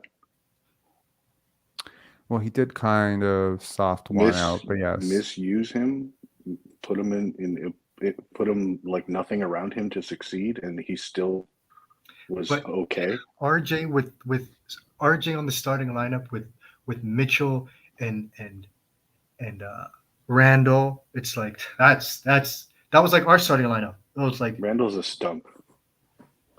Yeah. Okay. So we got the Jazz. We got 5 games coming up. Kings, Warriors, Lakers, Clippers, Jazz. What's the realistic outcome of this? We're 6 games under 500, right? Bro, quick question. Like, which relates to this. Do you think Quickley played great? Did he do anything he couldn't do the next game? No, I think he actually, like, weirdly enough, I think he missed a lot of shots that I think he's going to make. That's what I'm saying. He could have had 35 tonight. Easy. Like, easy guy, 35. He's a 25-point per game player right now. That's what it seems like. And that was the projection from him coming in, and that's what Masai and company were salivating over this guy. Quickley is legit. Yeah, he really is. And with him, I think I also said Pizza Nova, by the way. Oh, okay. Twice. That shit is tight. Pizza Nova's pretty good. I mean, the I don't want to give him tagline's too much of a shout out because I'm not sponsored by Pizza Nova and there's no money in it for me to say that. But yes, if you are someone who still orders from Pizza, you need to get your life right. But if they're like jingle too, it's convenient. Sometimes it's convenient. Sometimes you're hungry and you need to shove something down. Then go to McDonald's. Then eat shit, bro. Go to your toilet bowl, huh? Go to your local toilet It's bowl. not that much worse than pizza, bro. I think, like, here's the funny thing. So when we came to Canada, Pizza had this like really cool thing where they had arcades. I don't know if I'm misremembering this, but I believe they had arcades, right? Like they had Street Fighter and shit in the Pizza that I remember, and that's like my first good memory of Pizza. That ironically is also my last good memory of Pizza. So that was 24 years ago. What am I talking about? 20 years ago. 20 years ago? 24. Oh, shit, I'm old. 23 years ago. So yeah, that's pretty much where it is. Billy saying Sweden has the best pizza. Billy, come on. You guys have bananas and fucking like bananas and something. They have like banana pizza is a huge thing over in Sweden. That is not good. I mean, it's coming from the country that has pineapple pizza. But I've tried banana pizza and it's not good. Have you tried pineapple pizza though? I do it all the time. Pineapple, green olives, and hot peppers all the time, every day. But I'm weird like that. I'm trying to think. Like, I have someone in my life that is just like so vehemently against this concept of putting pineapples on pizza. Well, then don't put tomatoes on it. What? It's a fruit. Like I don't understand the logic. Like people have different tastes. Like some Cue people the think cue the Julius 4-hour Randle debate is on good. whether or not Okay, anyways, tomatoes are a fruit. let's talk about the game. Let's talk about the road trip. Yeah, Because the the road record. trip's gonna be What's the the record road gonna trip be? is gonna like mess with people's heads. Straight up fleece. So Like, we're living Raptors, in Fleece Town. yeah, I mean the strength of schedule thing is a little bit weird, right? Because technically, strength of schedule is not formulated based on who's healthy, who's not. It's most of it is just based on And we're not the team our record shows us to be at this point. We're a new team. Just like the Pistons. So what I'm trying to say is that strength of schedule is factoring in previous record, right? So it's looking at the average record of the teams you're playing. So now if you're playing a team that's, massively over 500, but they're missing the best player, then they're probably a bad team. And if you're playing a team like the Grizzlies, I mean, you can't judge them by the record because they're much better than their record suggests. Yeah. So weirdly enough, the Raptors had a middle of the pack strength of schedule going forward.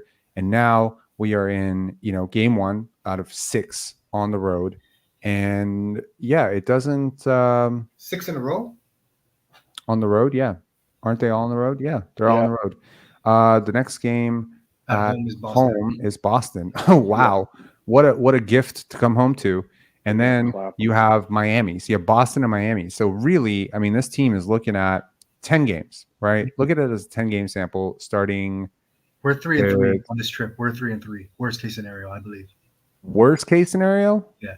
I think the talent level of Siakam, I think the four-man duo of Barrett, Barnes, Siakam, and Quickley, if they're healthy with Schroder off the bench, I don't think we lose to bottom feeders anymore. I think there's just too much talent to lose to bottom feeders.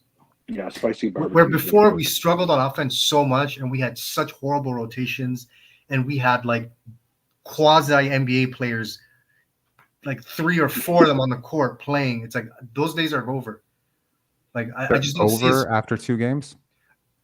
I also think there's a honeymoon phase. I think there's the honeymoon phase of Quickley and Barrett, right?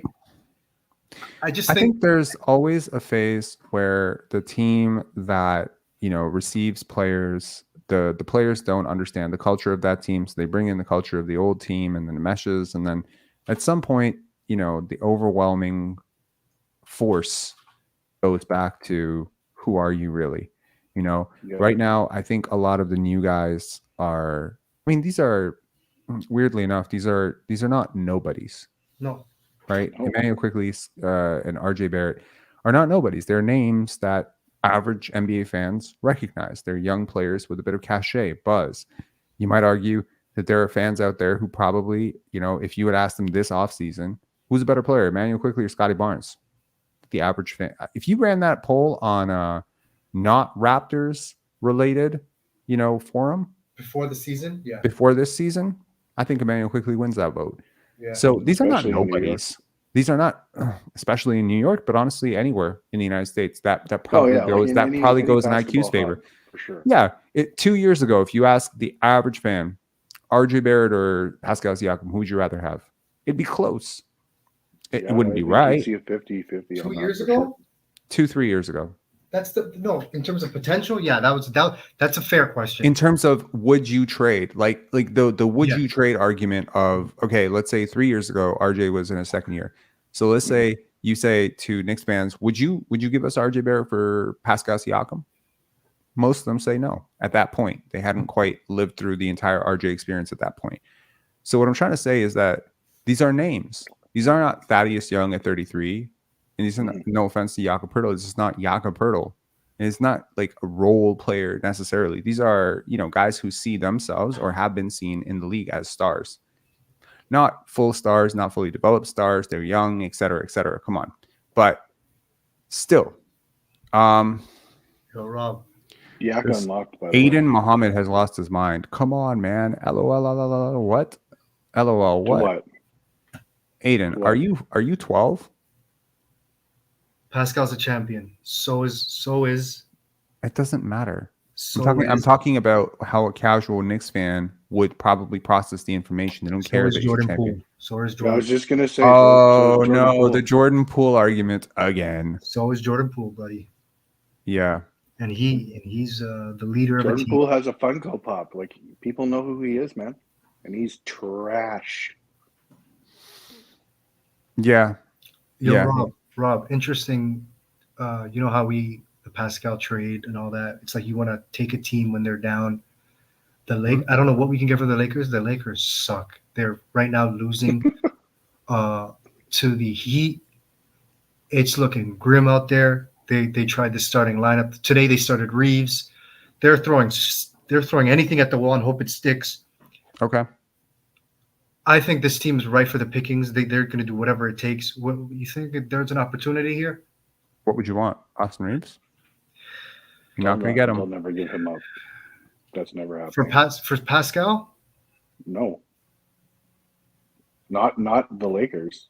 Absolutely not. You would trade Pascal Siakam for Austin Reeves? No, I wouldn't. No. You think would you do a Dennis Schroder, D'Angelo Russell swap? No. That's how much I don't like D'Angelo Russell. Yeah, I don't. Well, I'm saying in the fact that you break up Darko's safety blanket and turn him into a real coach. Yeah, I like Dennis coming off the bench. Like, if you Dennis keep has a been leash good, on man. him, if you keep a leash on him and you I think 3 to 5 minutes too much tonight. But other than that, he honestly, had a solid outing. Yeah, I'm liking Dennis. Clamp jaw. I like him in his new role. Him. Whoa, Clamp? Not Clamp. Okay, sorry, Clamp was aggressive. The only thing he I kept don't him like. contained. The only thing I don't like about the Dennis situation is it still happened today where it's like the other team goes on a low run and it's like, Dennis, it's like that thing is still annoying. Where it's still a little bit like that for sure. Like I can't wait for the day where Darko realizes we can win without Dennis. Like, we don't need Dennis to win games. But here's the thing, and this is where I always want to be fair, right? As much as I can. I'm not trying to be, the Dalai Lama of the Raptors Twitter sphere here, but as much as an issue that we had with Dennis Schroder, as a starter, being ball dominant, etc., isn't it veering on hating if you can't adjust if we can't adjust our opinion, if he adjusts his game? I've always said that. Like with Pascal Siakam, Fred VanVleet, and other players who've driven me up the wall, when they've played better, I've always changed my thinking on them. And if they play again back to where they are, I'll change again. And that's just it. Like you can't, I don't like this irrational hating on somebody. You know what I mean? I'm not hating on him. I like him in his new role. It's just the Dennis overuse. It's the right, but it's like what more was done tonight? What more? You just came out and said you would trade Gary Trent basically for a bag of pretzels. So what exactly do you want Darko to do in this case? You don't have Otto Porter available. You don't want Scottie Barnes playing any more minutes. Trust me, you don't want more RJ Barrett than you got tonight.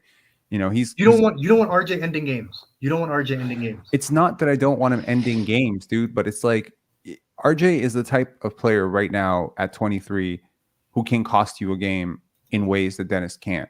Sure. Yeah. Like, weirdly enough, they cost you the game in the exact same way because they both get tunnel vision, etc. But maybe with, more trust, RJ gets that, that he earns that. Well, but he went out of the offense quite a few times tonight, which I think, if you want to be clear, he was on the court for that entire turnaround for the Memphis Grizzlies. He took a three that was very out of rhythm. He forced a couple shots at the rim. I think there was a turnover in there somewhere. So I'm trying to say, be happy that he's starting, right? He's not coming off the bench. Yeah. I think I'm happy that he's getting opportunities to explore himself as a player and to, and again, there's a play in transition last game. There's 3 or 4 plays in transition last game, which were really interesting. I think there was one where he goes 2-on-1 and he scores. Then there was a 4-on-2 where he didn't score. 1-on-2. So he was going up against 2 guys and he managed to put it in. And it's just because he's a big body, as I mentioned, he moves guys. And then there was a 4-on-2 where he doesn't make the right pass to Immanuel Quickley and they don't score. That's what I'm saying.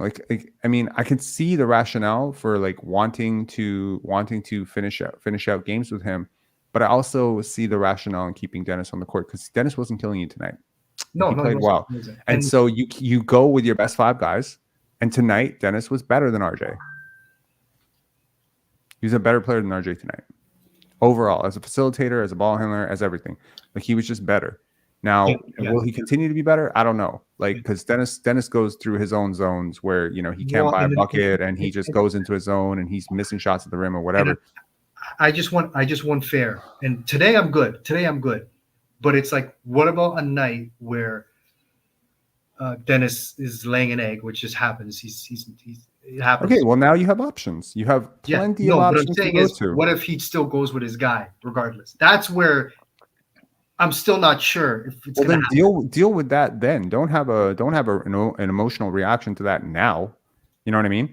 Yeah, like it's not healthy or helpful to anybody. No, I'm not. But I've watched this team for 30 games now. That being said, it's a new team, so no, you're right. No, you haven't. You've watched this team for 2 games. Yeah. And for 2 games straight, Dennis Schroder has pretty much closed in fourth quarter. So I understand that you have a point with, okay, this is too much, Dennis. At the same time, Immanuel Quickley was closing out games for the Knicks. Why do you think that was? In place of RJ Barrett, regular closer for them, for the Knicks? Yes, was he?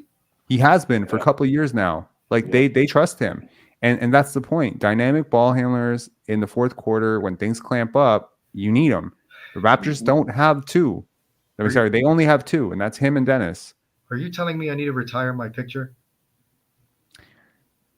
Maybe give it one more game.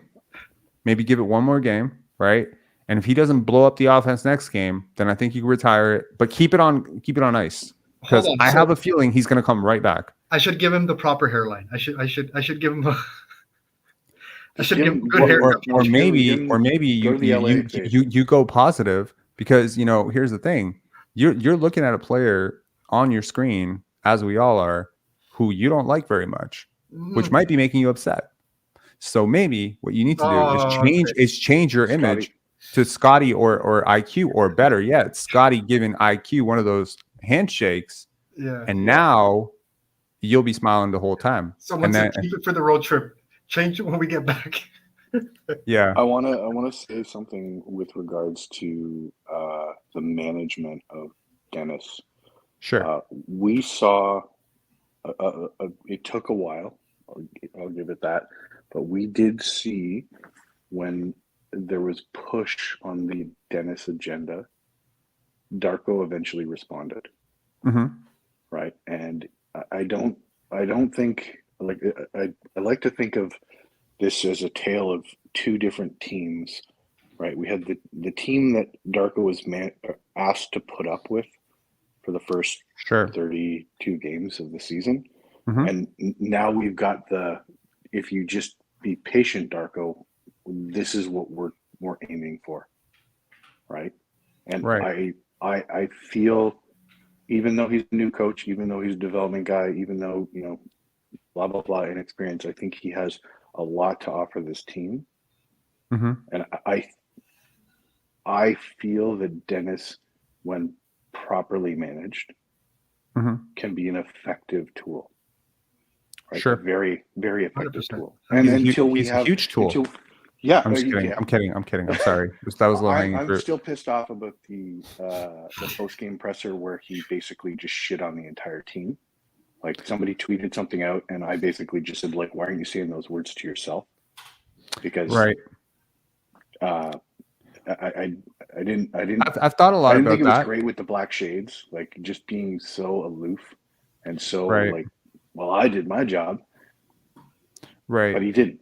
And I get that. And you know, on the one hand, he's wrong. He's fully wrong for, you know, having this attitude of like bringing up Germany and doing all that stuff, because yes, we remember how connected you were with Maxi Kleber. You know, that take was very weird. So I'll say that, but at the same time, he's also not wrong. This team is very disconnected. They don't help each other. They don't communicate, and so all of that. So we don't know if, like, it's like a Fred thing, right? I don't like the way Fred went about doing some of the stuff that he did last year, but he wasn't wrong.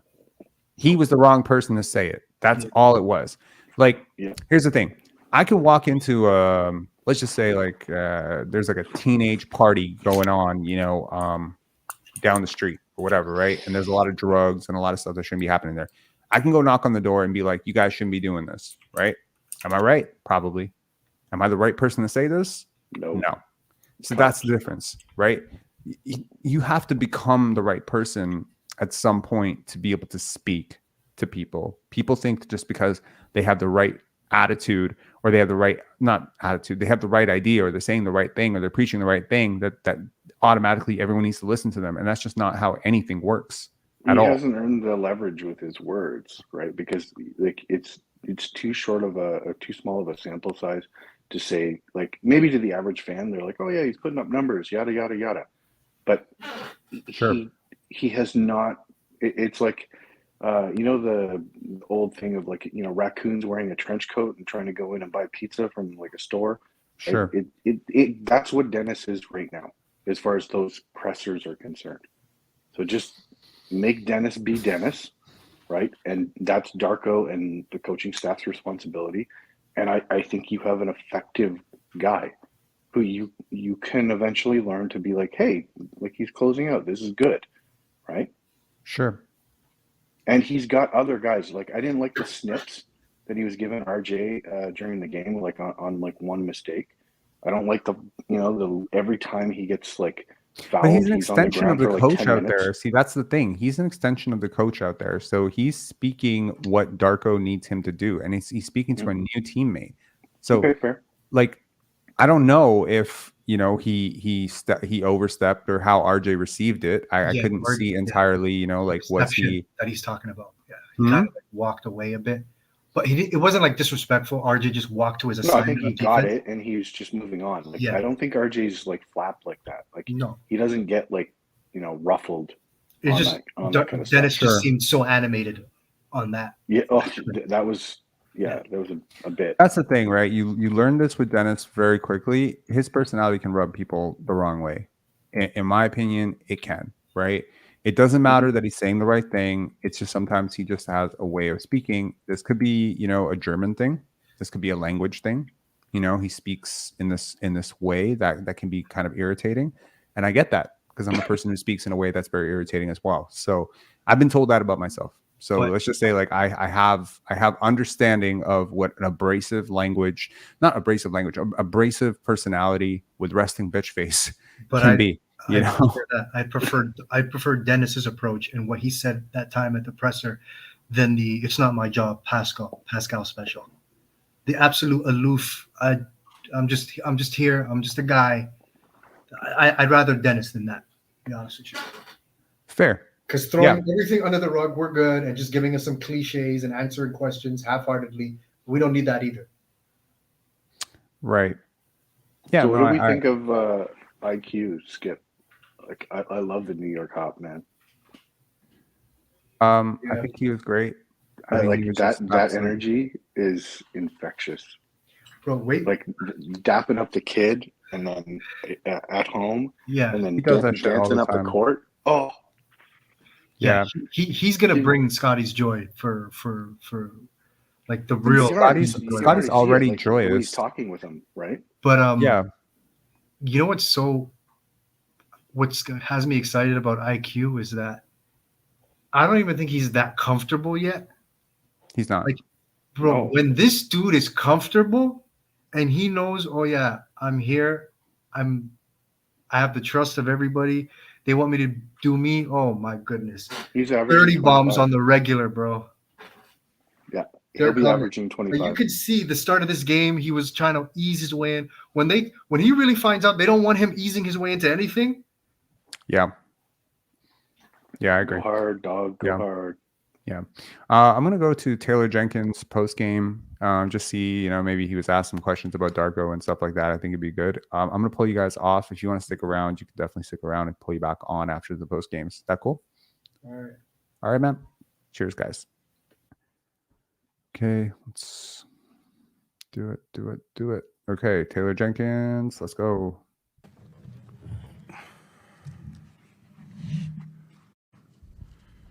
Taylor, what stands out to you from this game? I got to get this team better prepared. We were flat tonight. It's on me.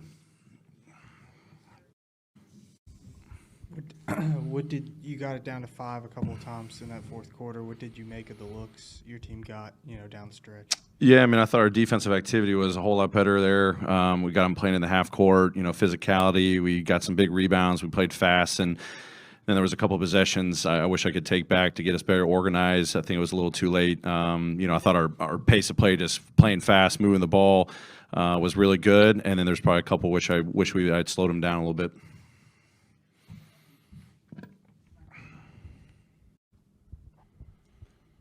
What did you like about Zaire Williams and what he kind of attributed there late third, early in fourth quarter? Yeah, I thought he did a really good job on ball. Trying to keep the ball in front. His recovery speed was good.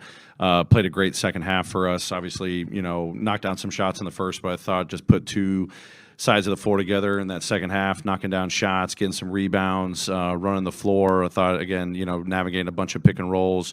It was pretty impressive. I mean, he was scheduled to be out of the rotation tonight, and he's been putting in a lot of work last couple of days, staying ready. Told him, whenever your number's called, come out there and play winning basketball. And I thought he did that tonight.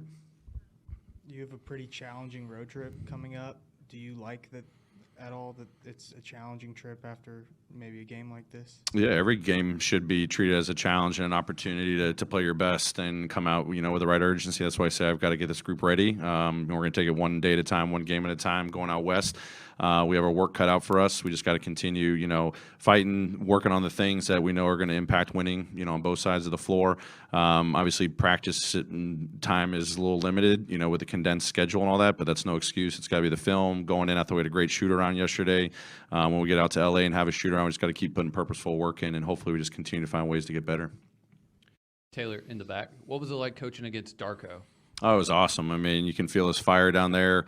He had his guys playing extremely hard tonight. Obviously they were playing extremely fast. Not surprised, when you watch the film, how he's prepared this team and, uniqueness with the different lineups he's got out there, putting guys in their spots, different pick and roll combinations. I thought they had pretty good spacing, good ball movement as well. They've got guys that can play with a lot of force, and he's putting them in successful positions. And then defensively, game plan, they made it tough on us, trying to pack the paint, do some things, going under on us.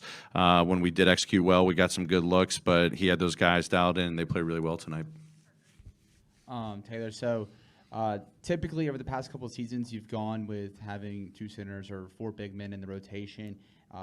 Past couple of games, you had gone Biz, no X. Tonight, you do X but no Biz. Just what has gone into that decision to kind of shift away from those 4 big lineups? Yeah, just with the back-to-back, just wanted a different look. Obviously, I think Biz has been playing well. I anticipate him being back in the rotation on Friday against LA. Trying to see a little bit more Jaren and Santi. I think I said that maybe a couple of games ago, trying to get some of those looks. And then, depending on how, guys are playing or if there's foul trouble, it's more, some guys are playing well. I try to lean into, building their rhythm there and may adjust some of the lineups that we have with JJ at the 5, maybe playing some small, when Vince has been there, Vince and Marcus on the floor together, just giving some different looks, with JJ at the 5. But the Santi JJ lineup is something that we've wanted to look into. I thought, Santi played well, had a good first half, did some good things rebounding wise for us. But just trying to, see if that chemistry can be formed since we've traditionally played Biz X or, Steve-O, BC, just trying to get JJ at the 5 to exploit that offensively and kind of figure out what we can accomplish defensively with different guys around him. When you have something like Marcus Smart dealing with the, little wound on his left hand as a coach throughout the game, are you be conscious of that? Are you talking to him about that throughout the game in any sort of way, or is it as simple as you take his word, he says good to go, and play through it? Oh, trust the guy completely. I mean, obviously, I noticed, it the other day, and I just asked him, I said, man, I'm feeling good. Just got to play through it. Just got to get the reps, get comfortable with it. But absolutely trust him out there. Obviously, I know it's unique when you've got bandage on it and all that stuff, but, nothing that I'm worried about when he's out there playing hard and diving on the floor and getting good looks and, being a guy that can get into the paint for us and all that stuff. I don't think it's bothering him. He's just, adapting to it right now. Great. Thanks, everybody. a point guard, a guard that can do so much with the ball. His shooting is really something that makes the difference for us there. Teams are constantly going over on him, which just creates opportunities everywhere on the floor. I thought at the start of the game he was a little bit hesitant and reading, and you could see that in the first game as well.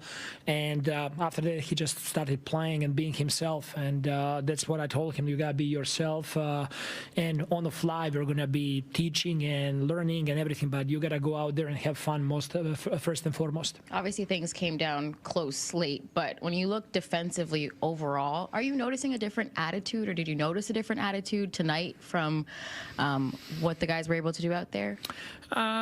It's just with different personnel. It's always like learning what they're good at. We were adjusting some matchups as the game was going on. I thought that RJ did a lot of great stuff defensively there for us. I think that our team did a really good job protecting the rim, especially. Yak had 5 blocks, which is his season high. He had a couple of really good deflections in pick and roll, just keeping Ja Morant, Desmond Bain constantly guessing. But overall, I thought that energy was good there. I was not happy how we executed offense in the fourth quarter, and that's what created a lot of issues for us defensively as well. We lost a couple of times Zaire. We lost a couple of times their shooters out there, and they were able to knock down a couple of threes and get back in the game. Come away with the victory, KG and IQ. Kayla? Hey, thanks so much, Matt. Well, it showed up in that third quarter, your three-point shooting. What were you seeing there on offense that allowed that shot to be available for you? I ain't gonna lie, all glory to God every time I get to step onto this floor and show my gift. And I got some great teammates because I struggled early in the game. They just kept telling me to shoot. The coaches kept telling me to shoot, stay aggressive, and play my game. So it's a lot of credit to them, the mindset that I have, but also the mindset that they give me to go out here and play with confidence. So I appreciate them. And we got a little skip to the loo. I won't ask you to do it here. But, Immanuel, the defense, let's focus on that. It was present most of the game, but also it needed to be present late. What showed up in order for you guys to lock this one down? Total team effort. God, we know what they present with Ja and getting downhill, so we had to be in our shifts early, show a crowd, and that's what we did. We executed the game plan, I think, pretty good. We could be better. We'll watch the film and get better, so it was a good job tonight. There's a lot of new, of course, you being a part of the new pieces to this team. When it comes to this road trip, a lot of the talk is about building through this road trip. Obviously, you want to win, but what do you want the Raptors to learn about you and your capabilities with this group? Just that we're going to play hard every night. Every time we get a chance to step on this floor, like I said, and show guys gift, we're going to do it to the best of our abilities, and I think that's all fans really want. All right, Emmanuel, congratulations. Kate, over to you. Dylan. He has read the room very well. That is, in fact, all fans really want. What fans want is a team that plays hard. The Toronto Raptors YouTube channel has not uploaded the postgame, so I'm not really sure where to go. We're almost 2 hours after the game, and Raptors YouTube, y'all lacking. So you need to step it up and get all those Scottie Barnes, Pascal Siakam, whoever talked to the media tonight. If someone knows where those interviews are, by all means, let me know. Brandon Zimmerman saying, "See, I knew that shit was edited." Yeah, I mean, you have to scour the internet to get to find that. So definitely do send that over. If anyone wants to call in, let me post the link is in the description, but I'm going to post it again here as well. You can definitely come on and close out the night with Jonathan and I.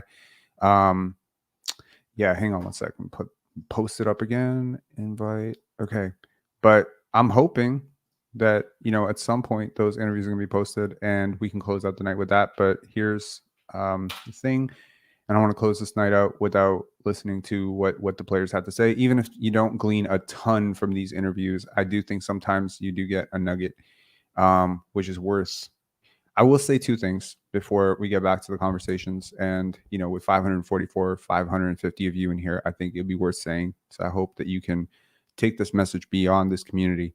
Two things. Number one, vote.nba.com.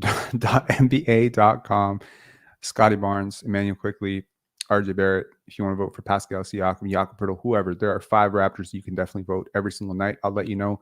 I vote Christian Koloko every single day. He hasn't played a single game. That's just how much I love the guy. So definitely get out there and vote. The second thing I'll definitely say is do not vote for other players in the front court for the East that Scottie is competing with. Don't vote for Jason Tatum. Don't vote for Joel Embiid. Don't vote for Giannis. You may like those players. Plenty of people in the world like those players. You're a Raptor fan. Vote your Raptors. That's what I'm going to say about that. Beyond that, OG Anunoby posted a not very heartfelt, but heartfelt for him tribute. Not too many words. Thanking the Raptor fans for, 7 great years. And underneath it, there was a small comment by Grady Dick. And the comments to that comment busted my brain. I was very upset about it. I understand this is the internet and people are going to be who they're going to be. But please understand, this is a 20-year-old kid. You got people saying he scammed the Raptors, needs to go back to Kansas. There are even people, in this chat saying he needs to go back to Kansas. There needs to be a realistic perspective on what you're expecting from a 19 or 20-year-old who is not physically ready to play in the NBA.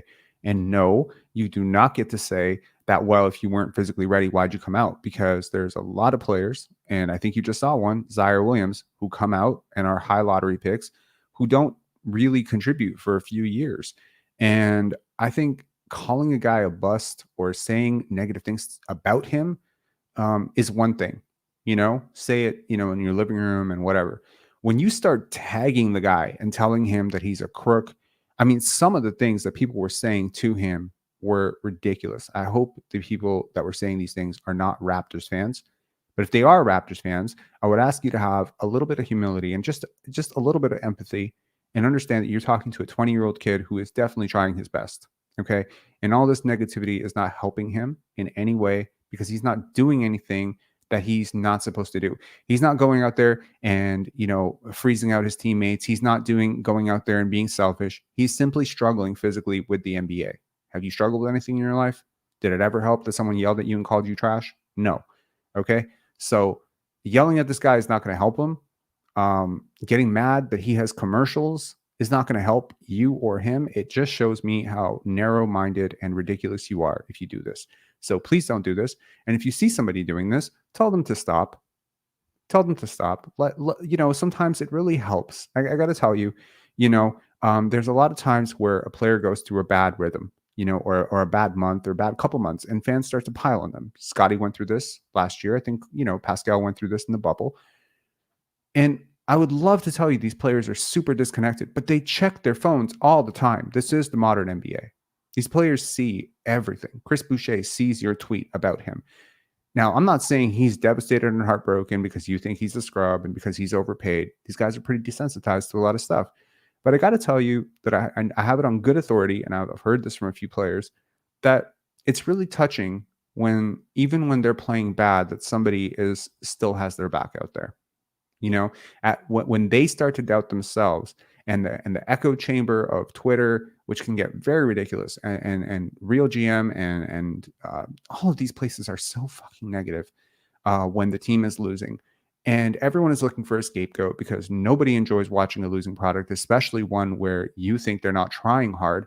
And I've heard this from a few players where they just say, really appreciate, that one positive comment in the sea of negative ones. The one that says, hey, he's still a great player, he's still working hard, etc. So, all I'm saying is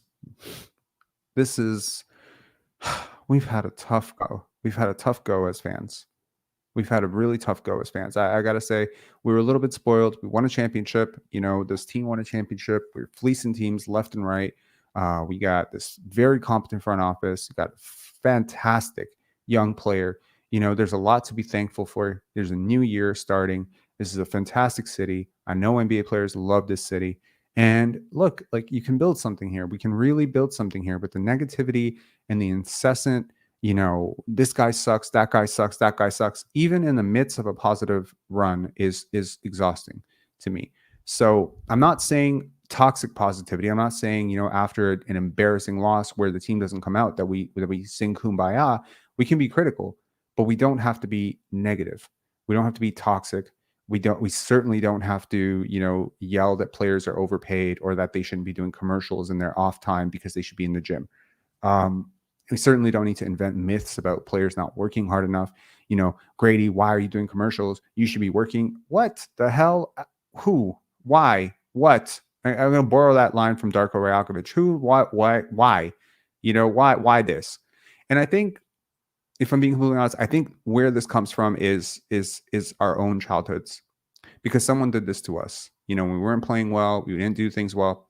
I'll share a very small anecdote from my childhood, and I may have shared it before, so I apologize for repeating myself, but I'm assuming there's a lot of new people in here. But I remember I used to lose my keys a lot.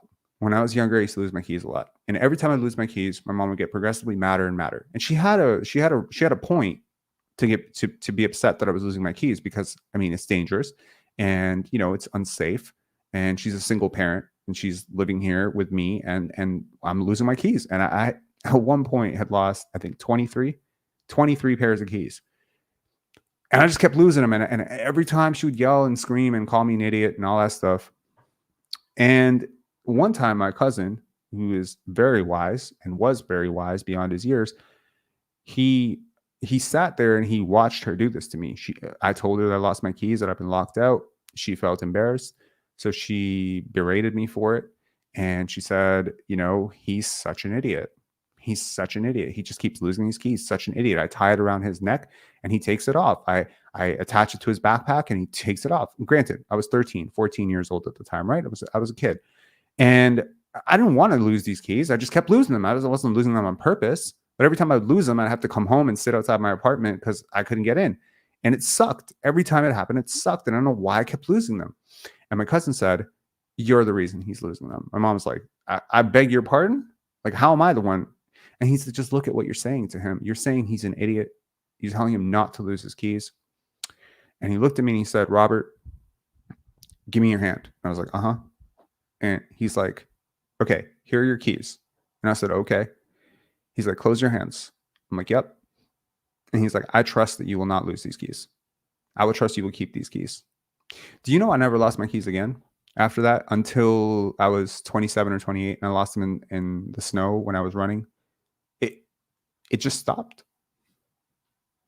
It just stopped. So what I'm saying is that, you know, if you want, there's a way to be critical without being toxic is what I'm saying. Anyways, let's bring Jonathan back on. Jonathan, what up, man? Your mic is off again. Oh my God. Hey, yeah. Sorry, I don't ever want to be like, you know, talking or coughing or whatever. I was going to say, where's Coach? I was hoping he was going to come back, but he's gone. That's okay. What were we talking about? Oh yeah, the Raptors. I don't want to, I guess, maybe sound like a broken record, but I remember I always have the same place for my keys, but I have a very similar background where I was constantly called an idiot, and all it took was some positive words to help change the direction. So it goes a long way when you show people kindness. Sure, man. I mean, it's a balancing act. You got to be accountable, and you gotta like. Here's the thing. So here's something funny that happened. So this key thing, it wired very early in my life, right? So yesterday, my girlfriend, she wakes me up and she's like, "Where are the gym keys?" And I've been the last person to go to the gym in our condo, and I'm racking my brain. I'm like, okay, now. Typically, maybe 3-4 years ago, if this same thing had happened, I was like, oh, not again. I lost my keys. I'm such an idiot. The whole cycle would continue. But today, yesterday, it was like, okay, let's look for them. So very calmly, I looked around, didn't see him, went downstairs, didn't see him there, came back upstairs. They were right on my desk. I avoided the entire cycle of stupidity, of shame, and you know, like, I'm such an idiot. Now I got to pay to replace them. What's going on? Yo, if you look at players on the court, how many players cycle negativity when things happen, right? So you were a kid, you missed a big shot, and now it happens over and over again. So now every single time you miss a shot. Now consider Chris Webber. I think Chris Webber is the most perfect example of this. When I think about the ridicule and media attention that his timeout, that mistake, I could read that on him his entire career. He carried that with him for his entire career. I think that I ran a podcast for a very short while. My first podcast, which not a lot of people know about, was called I'm Okay. And it is a 9-episode podcast that I completely abandoned, that I still pay to host for some reason. And it was just an expressive amount of thoughts on mental health and good ideas for making yourself better. And I think that athletes could use this. I think anyone could use this. And I certainly have gotten a lot better because of it. And in it, I equated trauma as bricks in a backpack. We all carry backpacks. Every time you were shamed as a child for being small, for being an idiot, for being new, for being fat, whatever, if you registered it and you internalized it, you carry it. The body is just like an extension of a backpack. And so many people, they keep going through life being called idiot, called this, called stupid, called not enough, called, all these names. And because everyone's got an opinion about you, and every time you make a mistake that indirectly or directly affects somebody, they have an opinion about what you should have done, shouldn't have done. At some point, it comes back, and so many bricks that you don't realize are in your backpack that you just stop moving because you can't move anymore. It's just too heavy to move. And you just sit and you die. You wait and you die. And there's a lot of people like that. So I think that, one of the things that I always talk about with kids is let it go. Let it go. Absolutely. Like Bielsa, man. Like seriously, let that shit go. I've never done a podcast about that stuff, but talking about mental health and personal development is something I do a lot with my close friends and anybody that will listen. And the one thing that I discovered very early on, as I was becoming an adult, I had a pretty, just to keep it light, I had a pretty rough go, specifically with the relationship with my father. And he didn't have a lot of, he had no father figure growing up. So he was kind of winging a prayer, and he was very physically hard on me. Okay. And he, every single time I would make a mistake, there was this moment where he would start ramping up and screaming at me and telling me, you're a waste of skin, you're a terrible human being. Like not terrible human being, you're a bad kid. Yeah. And the thing that took me out of it, like what helped me like kind of put a buffer between what I was experiencing with my father, allowed me to discover that I could wiggle my ears. Because if I ever tried to move away from my dad, he would get more physically upset.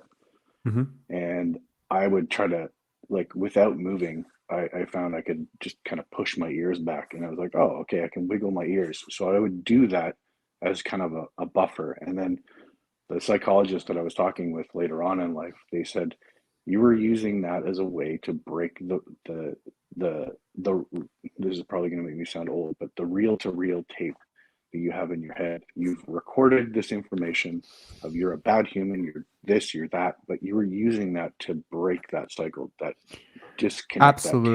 Absolutely. And like we all come with software, and hardware, right? We are the hardware. The software is what we learned, what we grew up with. It's the same thing with basketball. Like when you're teaching basketball at a young age, bad habits register. Picking up the basketball, you got to break that habit. Looking down when you dribble, you got to break that habit because you're always going to do it because it's comfortable. And the more often you do it, you're building like the best way to look at it is like a forest, like an unpaved forest. And every time you do something and you do it multiple times over and over, this is how habits form. You're building like a pavement in the forest. And every single time you just do on autopilot, the thing that you've paved most is what's going to happen. So if you go to the gym every day for 6 months, I assure you 7th month, it's going to be a lot easier than the first month, right? Yep. So anyways, the Raptors post game is up now. We are going Yay. to end on that. And, you know, Immanuel Quickley wearing some sunglasses. I'm for it. I can't wait for the vibes. Jonathan, thanks a lot for calling in, man. I really appreciate Cheers. it. Cheers, Lots man. of love, everyone. Hit the Yep. like. Hit the like. Yes, hit the like on the way out. All right, let's get to this video file and let's go. Just obviously the basketball part is big, but just the whole organization is made it really easy, to be honest. Family environment, the way the guys have accepted me, showing me different things, coaches, trainers, everybody, top to bottom. This is a top tier organization, so it makes it really easy for me, to be honest, the basketball part. What do you feel like, who is anybody stepping up personally in terms of helping you? Is it the entire team? Is it coaching staff, like all together? How is that transition exactly? It's everybody. Players, it's a lot of vets on this team. Thad, Garrett, all the guys, really. And then the coaches. Darko, he pulled me aside while the game was going on and said, "You're not having fun, have fun." And so that was, I've never really had a coach do that. So it was. Did that come before or after you decided to skip? And you motherfuckers said he couldn't fucking coach. You know what I mean? You need to have fun. Thank God. You know, this is something that I thought when I watched IQ, he's a fun dude. Like, he's definitely a great guy. RJ feels tight at times, a little bit. If you can loosen up talent gets loose. I promise I didn't rehearse that, but it's true. And having what, like, look, man, I've watched Scottie for a long fucking time. Okay, long time. This is a guy who I watched constantly have fun on the basketball court. I saw a lot of that die last year. I saw a guy who was pressing, and whether you understand the mental, emotional, physical connection between the thoughts you have and the way you play, it's very important. It's very important to, yeah. So, you know, you can make Malachi smile. He might put up 8 points. You make IQ smile. He might put up 60. So good job, Darko. He told me that, then I started skipping. RJ was telling me that essentially you two had a commitment to each other, that you guys were going to go into this new situation together and have each other's backs. How much of a benefit has it been so far to have him by your side? It's a huge benefit, not necessarily just from the fact that he's from here, but just to have somebody that I know familiarity, someone who I've known for 4 or 5 years. The way we've grinded our years in New York and now to be here, it's just good to have somebody that I know that, you know, understands me and I understand him, so it's good. He's saying that you're a very positive person, and you kind of couple that with his, not that he's negative, but you know, has a little bit of attitude out there. Yeah. How have you seen that type of personality take the court, and how does that change just the chemistry available on a team when you have RJ who's not afraid to talk? Yeah, RJ, no, I feel like RJ is a pretty positive person. He can be hard on himself sometimes, so I got to, you know, sometimes talk to him and be like, "You good, bro, next play." But RJ is a pleasure to be around, pleasure to work with. He's a great teammate, a great person as well, so, and he's a competitor. So you can't ask for anything other than that when you talk about a basketball player and a person. You talk about the comfort of being with the organization. On the floor, what's your comfort level at this point, 2 games in? I mean, obviously it's only 2 games, but I feel pretty comfortable. As comfortable as you can be for 2 games, and I'm just really looking forward to trying to get better each and every day. That's pretty much my motto as far as that, and seeing how I can help this team win games. So. What's your biggest takeaway from playing next to Scottie as well as Pascal? They make the game really easy. They're really talented players. Like, both 6'10", can pass, dribble, shoot, defend, can pretty much do everything. So I really don't have to do anything extra out of the ordinary. They make the game really easy. It always makes it easier playing with great players. So. I know it's just 2 games, but has it in ways changed how you might see your potential in terms of the things that you're now available to do with that length out Yeah, makes it easy on defense as well because they can switch and they can help and guard and fly around. So I know I have to do more as well on the defensive end, but what they can do, their versatility is just as good as anybody in the league. Offensively, it felt like you guys had a bit of a funk in the fourth quarter. Do you chop that up to just still trying to get familiar or build some sort of chemistry? Fourth quarter is always different, no matter who you playing with. But this is an opportunity for us to look at the film and see how we can get better. Try not to focus too much on results. Is about doing something, seeing how you can get better, come back and try it again, doing that, and getting better from that, and trying to do it again and again and again. So it's more about the process and not the result. But we want to continue to make sure that we're doing that, day to day. But I know you said to me, you spoke to me earlier, that you want to be kind of work in that playmaking position, a bit more facilitator. Do you feel like you've seen opportunities here to exactly do that, or do you feel like you're still kind of finding that footing? Yeah, definitely see that a lot, especially with guys that we have, a lot of scorers that we have. The coaches would tell me I was passing up too many shots, so I was trying to make a little bit too much early, but just getting familiar and trying to stay aggressive while also looking for my teammates and making sure, they get the ball where they want and things like that is something that, I look forward to doing for the rest of the year. Obviously, it's just 2 game sample size, but for the pace that you're trying to play overall with the system long term, how well does Immanuel fit into that picture? He fits great. I realized that we went to Darko a little bit early, but I think this is more of a full interview. Let me just scrub forward here, just make sure. Yeah, this is like the full thing. We got 2-minute clip. I apologize, a little bit repetitive, but I do want to hear what he had to say, so we're going to go to him. Point guard, the guard that can do so much with the ball. His shooting is really something that makes the difference for us there. Teams are constantly going over on him, which just creates opportunities everywhere on the floor. I thought at the start of the game he was a little bit hesitant and reading, and you could see that in the first game as well. And after that, he just started playing and being himself. And that's what I told him. You gotta be yourself. And on the fly, we're gonna be teaching and learning and everything, but you gotta go out there and have fun first and foremost. Obviously, things came down close late, but when you look defensively overall, are you noticing a different attitude, or did you notice a different attitude tonight from what the guys were able to do out there? It's just with different personnel. It's always like learning what they're good at. We were adjusting some matchups as the game was going on. I thought that RJ did a lot of great stuff defensively there for us. I think that our team did a really good job protecting the rim, especially. Yak had 5 blocks, which is his season high. He had a couple of really good deflections in pick and roll, just keeping Ja Morant, Desmond Bain constantly guessing. But overall, I thought that energy was good there. I was not happy how we executed offense in the fourth quarter, and that's what created a lot of issues for us defensively as well.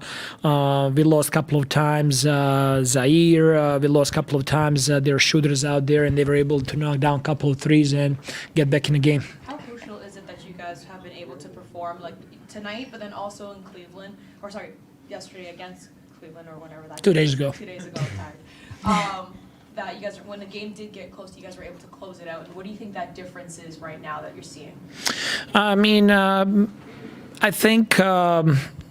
think down the stretch, we were able to get a couple of stops there and rebounds that allowed us to run. I thought that Scottie and the other game post-ups really created some problems, that he was able to get to the free throw line, and we were able to score on those possessions. But to be honest with you, in that fourth quarter, I thought we didn't really have control on the offensive end. We were all over the place. What we're doing, what we're executing, it was all over the place. So we got to do much better job. We got to watch the film and learn and know what are we really looking at and how we want to execute and to create chemistry between the guys there on the court as well. that lack of ability to get organized, is that just kind of chalked up to new bodies out there, or just more so? I think it's just like knowing what we're doing. You know, a lot of times, like if I don't call play early enough, you know, Immanuel is gonna quickly. He's gonna bring the ball, and he does not, you know, still doesn't know like plays or teammates or spots on the floor. You know, I just had a great talk with Pascal that we gotta, you know, spend a little bit more time watching film and dissecting, you know, how we want to execute down the stretch and what that should look like. You had a lineup out there with, I think, Scottie, Chris, Yak, Pascal, and then Dennis.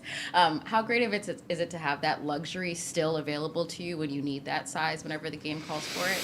No, for sure. Like I think that our size there really bothered them, and their ability to score at the paint, which they're elite at, keeping this team to 44 points in the paint and shooting under 50% in the paint. You know, it's thanks to our length and our activity there in the paint. Do you feel like the three-point shooting for you guys is overall getting better? And you know, quickly he had a really great shooting night from the three as well. So what are you seeing on both sides, both with him individually, but then also on the team as a front? Yes, I think that there is more trust there, and we were able to knock down a couple of shots. I thought that RJ was getting a couple of really good looks, open looks. Obviously, Scottie got all great looks out there. I don't know if he could be more open on that one top of the key, but it didn't go in on that one. But I think we're getting good looks. You know, 25 assists. You know, we make a couple more layups, the drop-off passes. The number should be above 30, and you know, we want to be the team that gets 30 assists, you know, nightly.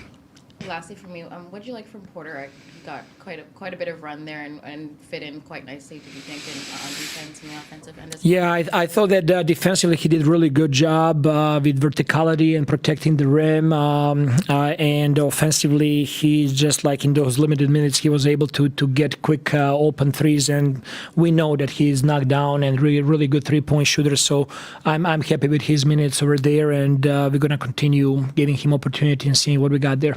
I know this is the first one out of 6 road games. How does this one set the tone for the rest? Obviously, it's always better to start the road trip with the win. I think it's going to give us a really good opportunity to watch film and to be critical on some things that we need to improve and get better at. At the same time, this is a long road trip, 11 days and 6 games. You know, we're going to have ups and downs, but the most important thing is that for this group right now is staying together and trying to play to a standard. And I was telling guys tonight, like, don't play the score. Like, don't look at the scoreboard and see that we're up 18 or 19 or whatever. Like, we got to do right things. You know, if we're doing the right things over the course of 48 minutes, then we can live with the outcome. We can live with the result, but we got to play to a standard. Okay. Great. I want to thank Jonathan for this very nice and very generous super chat here. Thank you so much. This month is certainly looking great to be a Raptors content creator. I'm looking at every Raptors video on YouTube right now, and the views are chiming up. I think a lot of that is New York fans. I do. I think there's a lot of interest from around the NBA looking at the Raptors. The magnifying glass is absolutely on the Toronto Raptors, because I think especially when you, like, the Raptors have been on all the podcasts right now, right? Like, every podcast is talking about the moves that the Raptors made, and everyone's got their opinion about, you know, what it's going to be. You know, what is this going to turn into? How good is Immanuel Quickley going to be? A lot of people have come out very firmly and said Immanuel Quickley is going to be the best player in this trade. I agree. I have seen nothing. Shout out to Thierry. I don't know if you're watching, but he had I don't know if I can share this. I can share this. Yeah. So Thierry's a community member here. He called in a few times last year. You may remember him. And, you know, he DM'd me like sometime around the first quarter, and he said, you know, IQ looks a little bit mid so far. And I said, hang tight. Hang tight, man. And it was like right after that he just started snapping and going off. And, you know, with a lot of people, it's the shot making, right? That's the thing that the average fan, the casual fan is going to look at, and they're going to say, okay, You know, he made shots, great. He's hitting the floaters, he's great. He missed the layup, he sucks. He's making the threes, he's awesome. He's missing the threes. Oh God, here we go again. I think what Darko is saying to his players could apply to also what perhaps content creators like myself need to say to the fans. Don't worry about the makes and misses so much. Okay. Worry instead about, or not worry, but focus instead your attention on the shots that you're getting, how open they are. They're so open. These threes are so open because your screeners are getting these these 3-point shooters wide open. Your spacing is getting these driving lanes wide open, right? The magnitude of the gravity that guys like RJ are able to go when I mean, like, look, people have made a lot of criticism about, have a lot of fair criticism about RJ being kind of a weak shooter, Pascal being sort of a weak shooter. Sure. These guys are basically being asked to do, you know, shoot 3 or 4 threes from the corner every single game. I think they're more than competent and more than capable of doing that. If Pascal is the guy going forward for this team, the future, foreseeable future, if they kick the can down the road, whatever. What I'm saying is that it's not really about those guys as 3-point shooters. They're actually not negative spacers for one reason, because when they eventually catch the ball, or if they catch the ball in the paint, they're sucking 2 defenders in. This is not a situation like Dennis Schroder, who, you know, doesn't really have a lot of gravity in the paint. When RJ goes into the paint, you can look at the clips. Go look at all the shots that he hit or didn't hit or whatever. There's many, many defenders on him. So at the point that the decision is made to shoot or pass or do whatever, have you managed to do what any good offensive player is supposed to do, which is shift the defense? Yes, you have. Scottie's doing the same thing. Scottie's now doing it on 3 levels. He's able to get downhill. His finishing is getting better. His decision-making is getting better. He had 8 assists tonight. I think that's great. So you have now 4 guys that are constantly creating tons of space through either their shooting or their driving or their downhill attack or simply their ball handling and their shiftiness or their passing. They're creating space. You know who doesn't create space? Jalen McDaniels. That's the guy who doesn't create space. Gary Trent Jr. creates a lot of space as an off-ball guy, but the minute he touches the ball, he's usually going downhill and he's not seeing the pass. So I think overall talent creates space. Talent synergized correctly creates oodles of space, and talent synergized correctly with screens set correctly with an offense that's coherent and fast tempo creates unimaginable space. The Raptors are moving up. Their 3-point shooting is getting better and better and better. And I, for one, am very excited to see a team that can be dynamic. And I am just loving what this trade has done for their transition offense. Jontay Porter, if this guy works out for you, this would be great. Every team in the league, it feels, has this undrafted late second round guy that just pops off for them. Look at Sam Merrill, you know, for the Cleveland Cavaliers. That guy's going to get a deal. Okay. That's a gem. That's an unearthed gem. Isaiah Joe. I'm not saying that Jontay Porter is going to be your Isaiah Joe, but if he can be a competent stretch big on a 2-way contract, the Raptors haven't extracted a great deal of juice from their 2-way contracts the last few years. I am very excited about this team going forward. I am very excited to watch this team play out this road trip. The games are going to be late. These lives are going to be super late. The call-ins are going to be super late, but I hope these lives continue to keep jumping. I want to thank this community so much for sticking with us until the wee hours of 1 a.m. Thank you to the callers who called in. It's great. I just want to let you know that if you are a caller or someone who's thinking about calling in on the next show, it's actually really easy to call in to this show. You can, like, it's simple. Plus, press the button, call in, talk. It's very easy. There's no download or anything. I would love to start hearing from more people. You know, maybe people who've never called in, maybe people who've been thinking about calling in, maybe people who have something to say. I love it. We had over 150 to 200 different callers last year. It was great. Let's do that again. You know, let's have that because otherwise it's not really a call-in show, right? When I go call, like, you know, a radio show, and you're listening to different people every single day. So I don't know what I got to do to encourage people who have never called in to call in, but I would love to hear from some different people as well. And I would love to continue hearing from the people who call in regularly. It's just great. It's great to have these conversations. Sean saying I'm due for a call-in soon? Hell yes, you are, man. Absolutely. So super easy. And look, man, I'm a happy person now, so I'm probably not going to yell at you for suggesting a Kyle Kuzma trade. I'll just tell you you're crazy, but I won't yell at you. So it's all good. Vote Scottie and IQ, guys. Absolutely. And yes, we entered this live with, I think we were 7 away from 7,000 subscribers. And throughout the course of this live, we have gotten to 7,010. There are channels on YouTube that don't grow this much in an entire month, and you guys are doing it for us in the span of 2.5 hours. I very much appreciate that. In terms of this poll that we ran, I'm going to try to do a little bit more polls and Q&As throughout these lives. I believe I'm just capable enough now that I can do that. The results are that the vast majority of you, 48% of you believe. Let me pull this up 1 sec.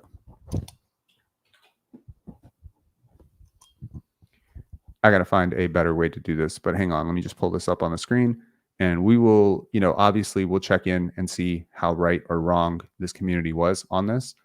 But we ran a poll to say, what will the Raptors record be over the next 5 games? And this is what you guys said. So 3-2 is the estimate. Hardly anyone thinks we're going to be 1-4, which is very encouraging and great. 3-2 is not so bad. 3-2 is not so bad. Leaves plenty of room to redeem your season. Naturally, you do have Boston. You have your final game at Boston. You're 0-3 against Boston, and now you have your final game against Boston at home. Not going to be easy, but I think there was a point made earlier about scouting this team. Other teams being kind of caught with their pants down because there isn't a hell of a lot of footage. Well, now there's footage. So now the adjustments will slowly start to come. And by game 5, I expect those adjustments to be full force, which means that as much as, players understand who RJ Barrett, the Knick, was, and Immanuel Quickley, the Knick, was, now they're going to understand who these guys are as Raptors, because they're not exactly being used the same way. If you watch the Knicks at all, you'll understand very easily that RJ especially has had a very different role with the Raptors than he had with the Knicks. So it'll be interesting to see if this can, continue. Obviously, we face some very, very tough teams on this road trip.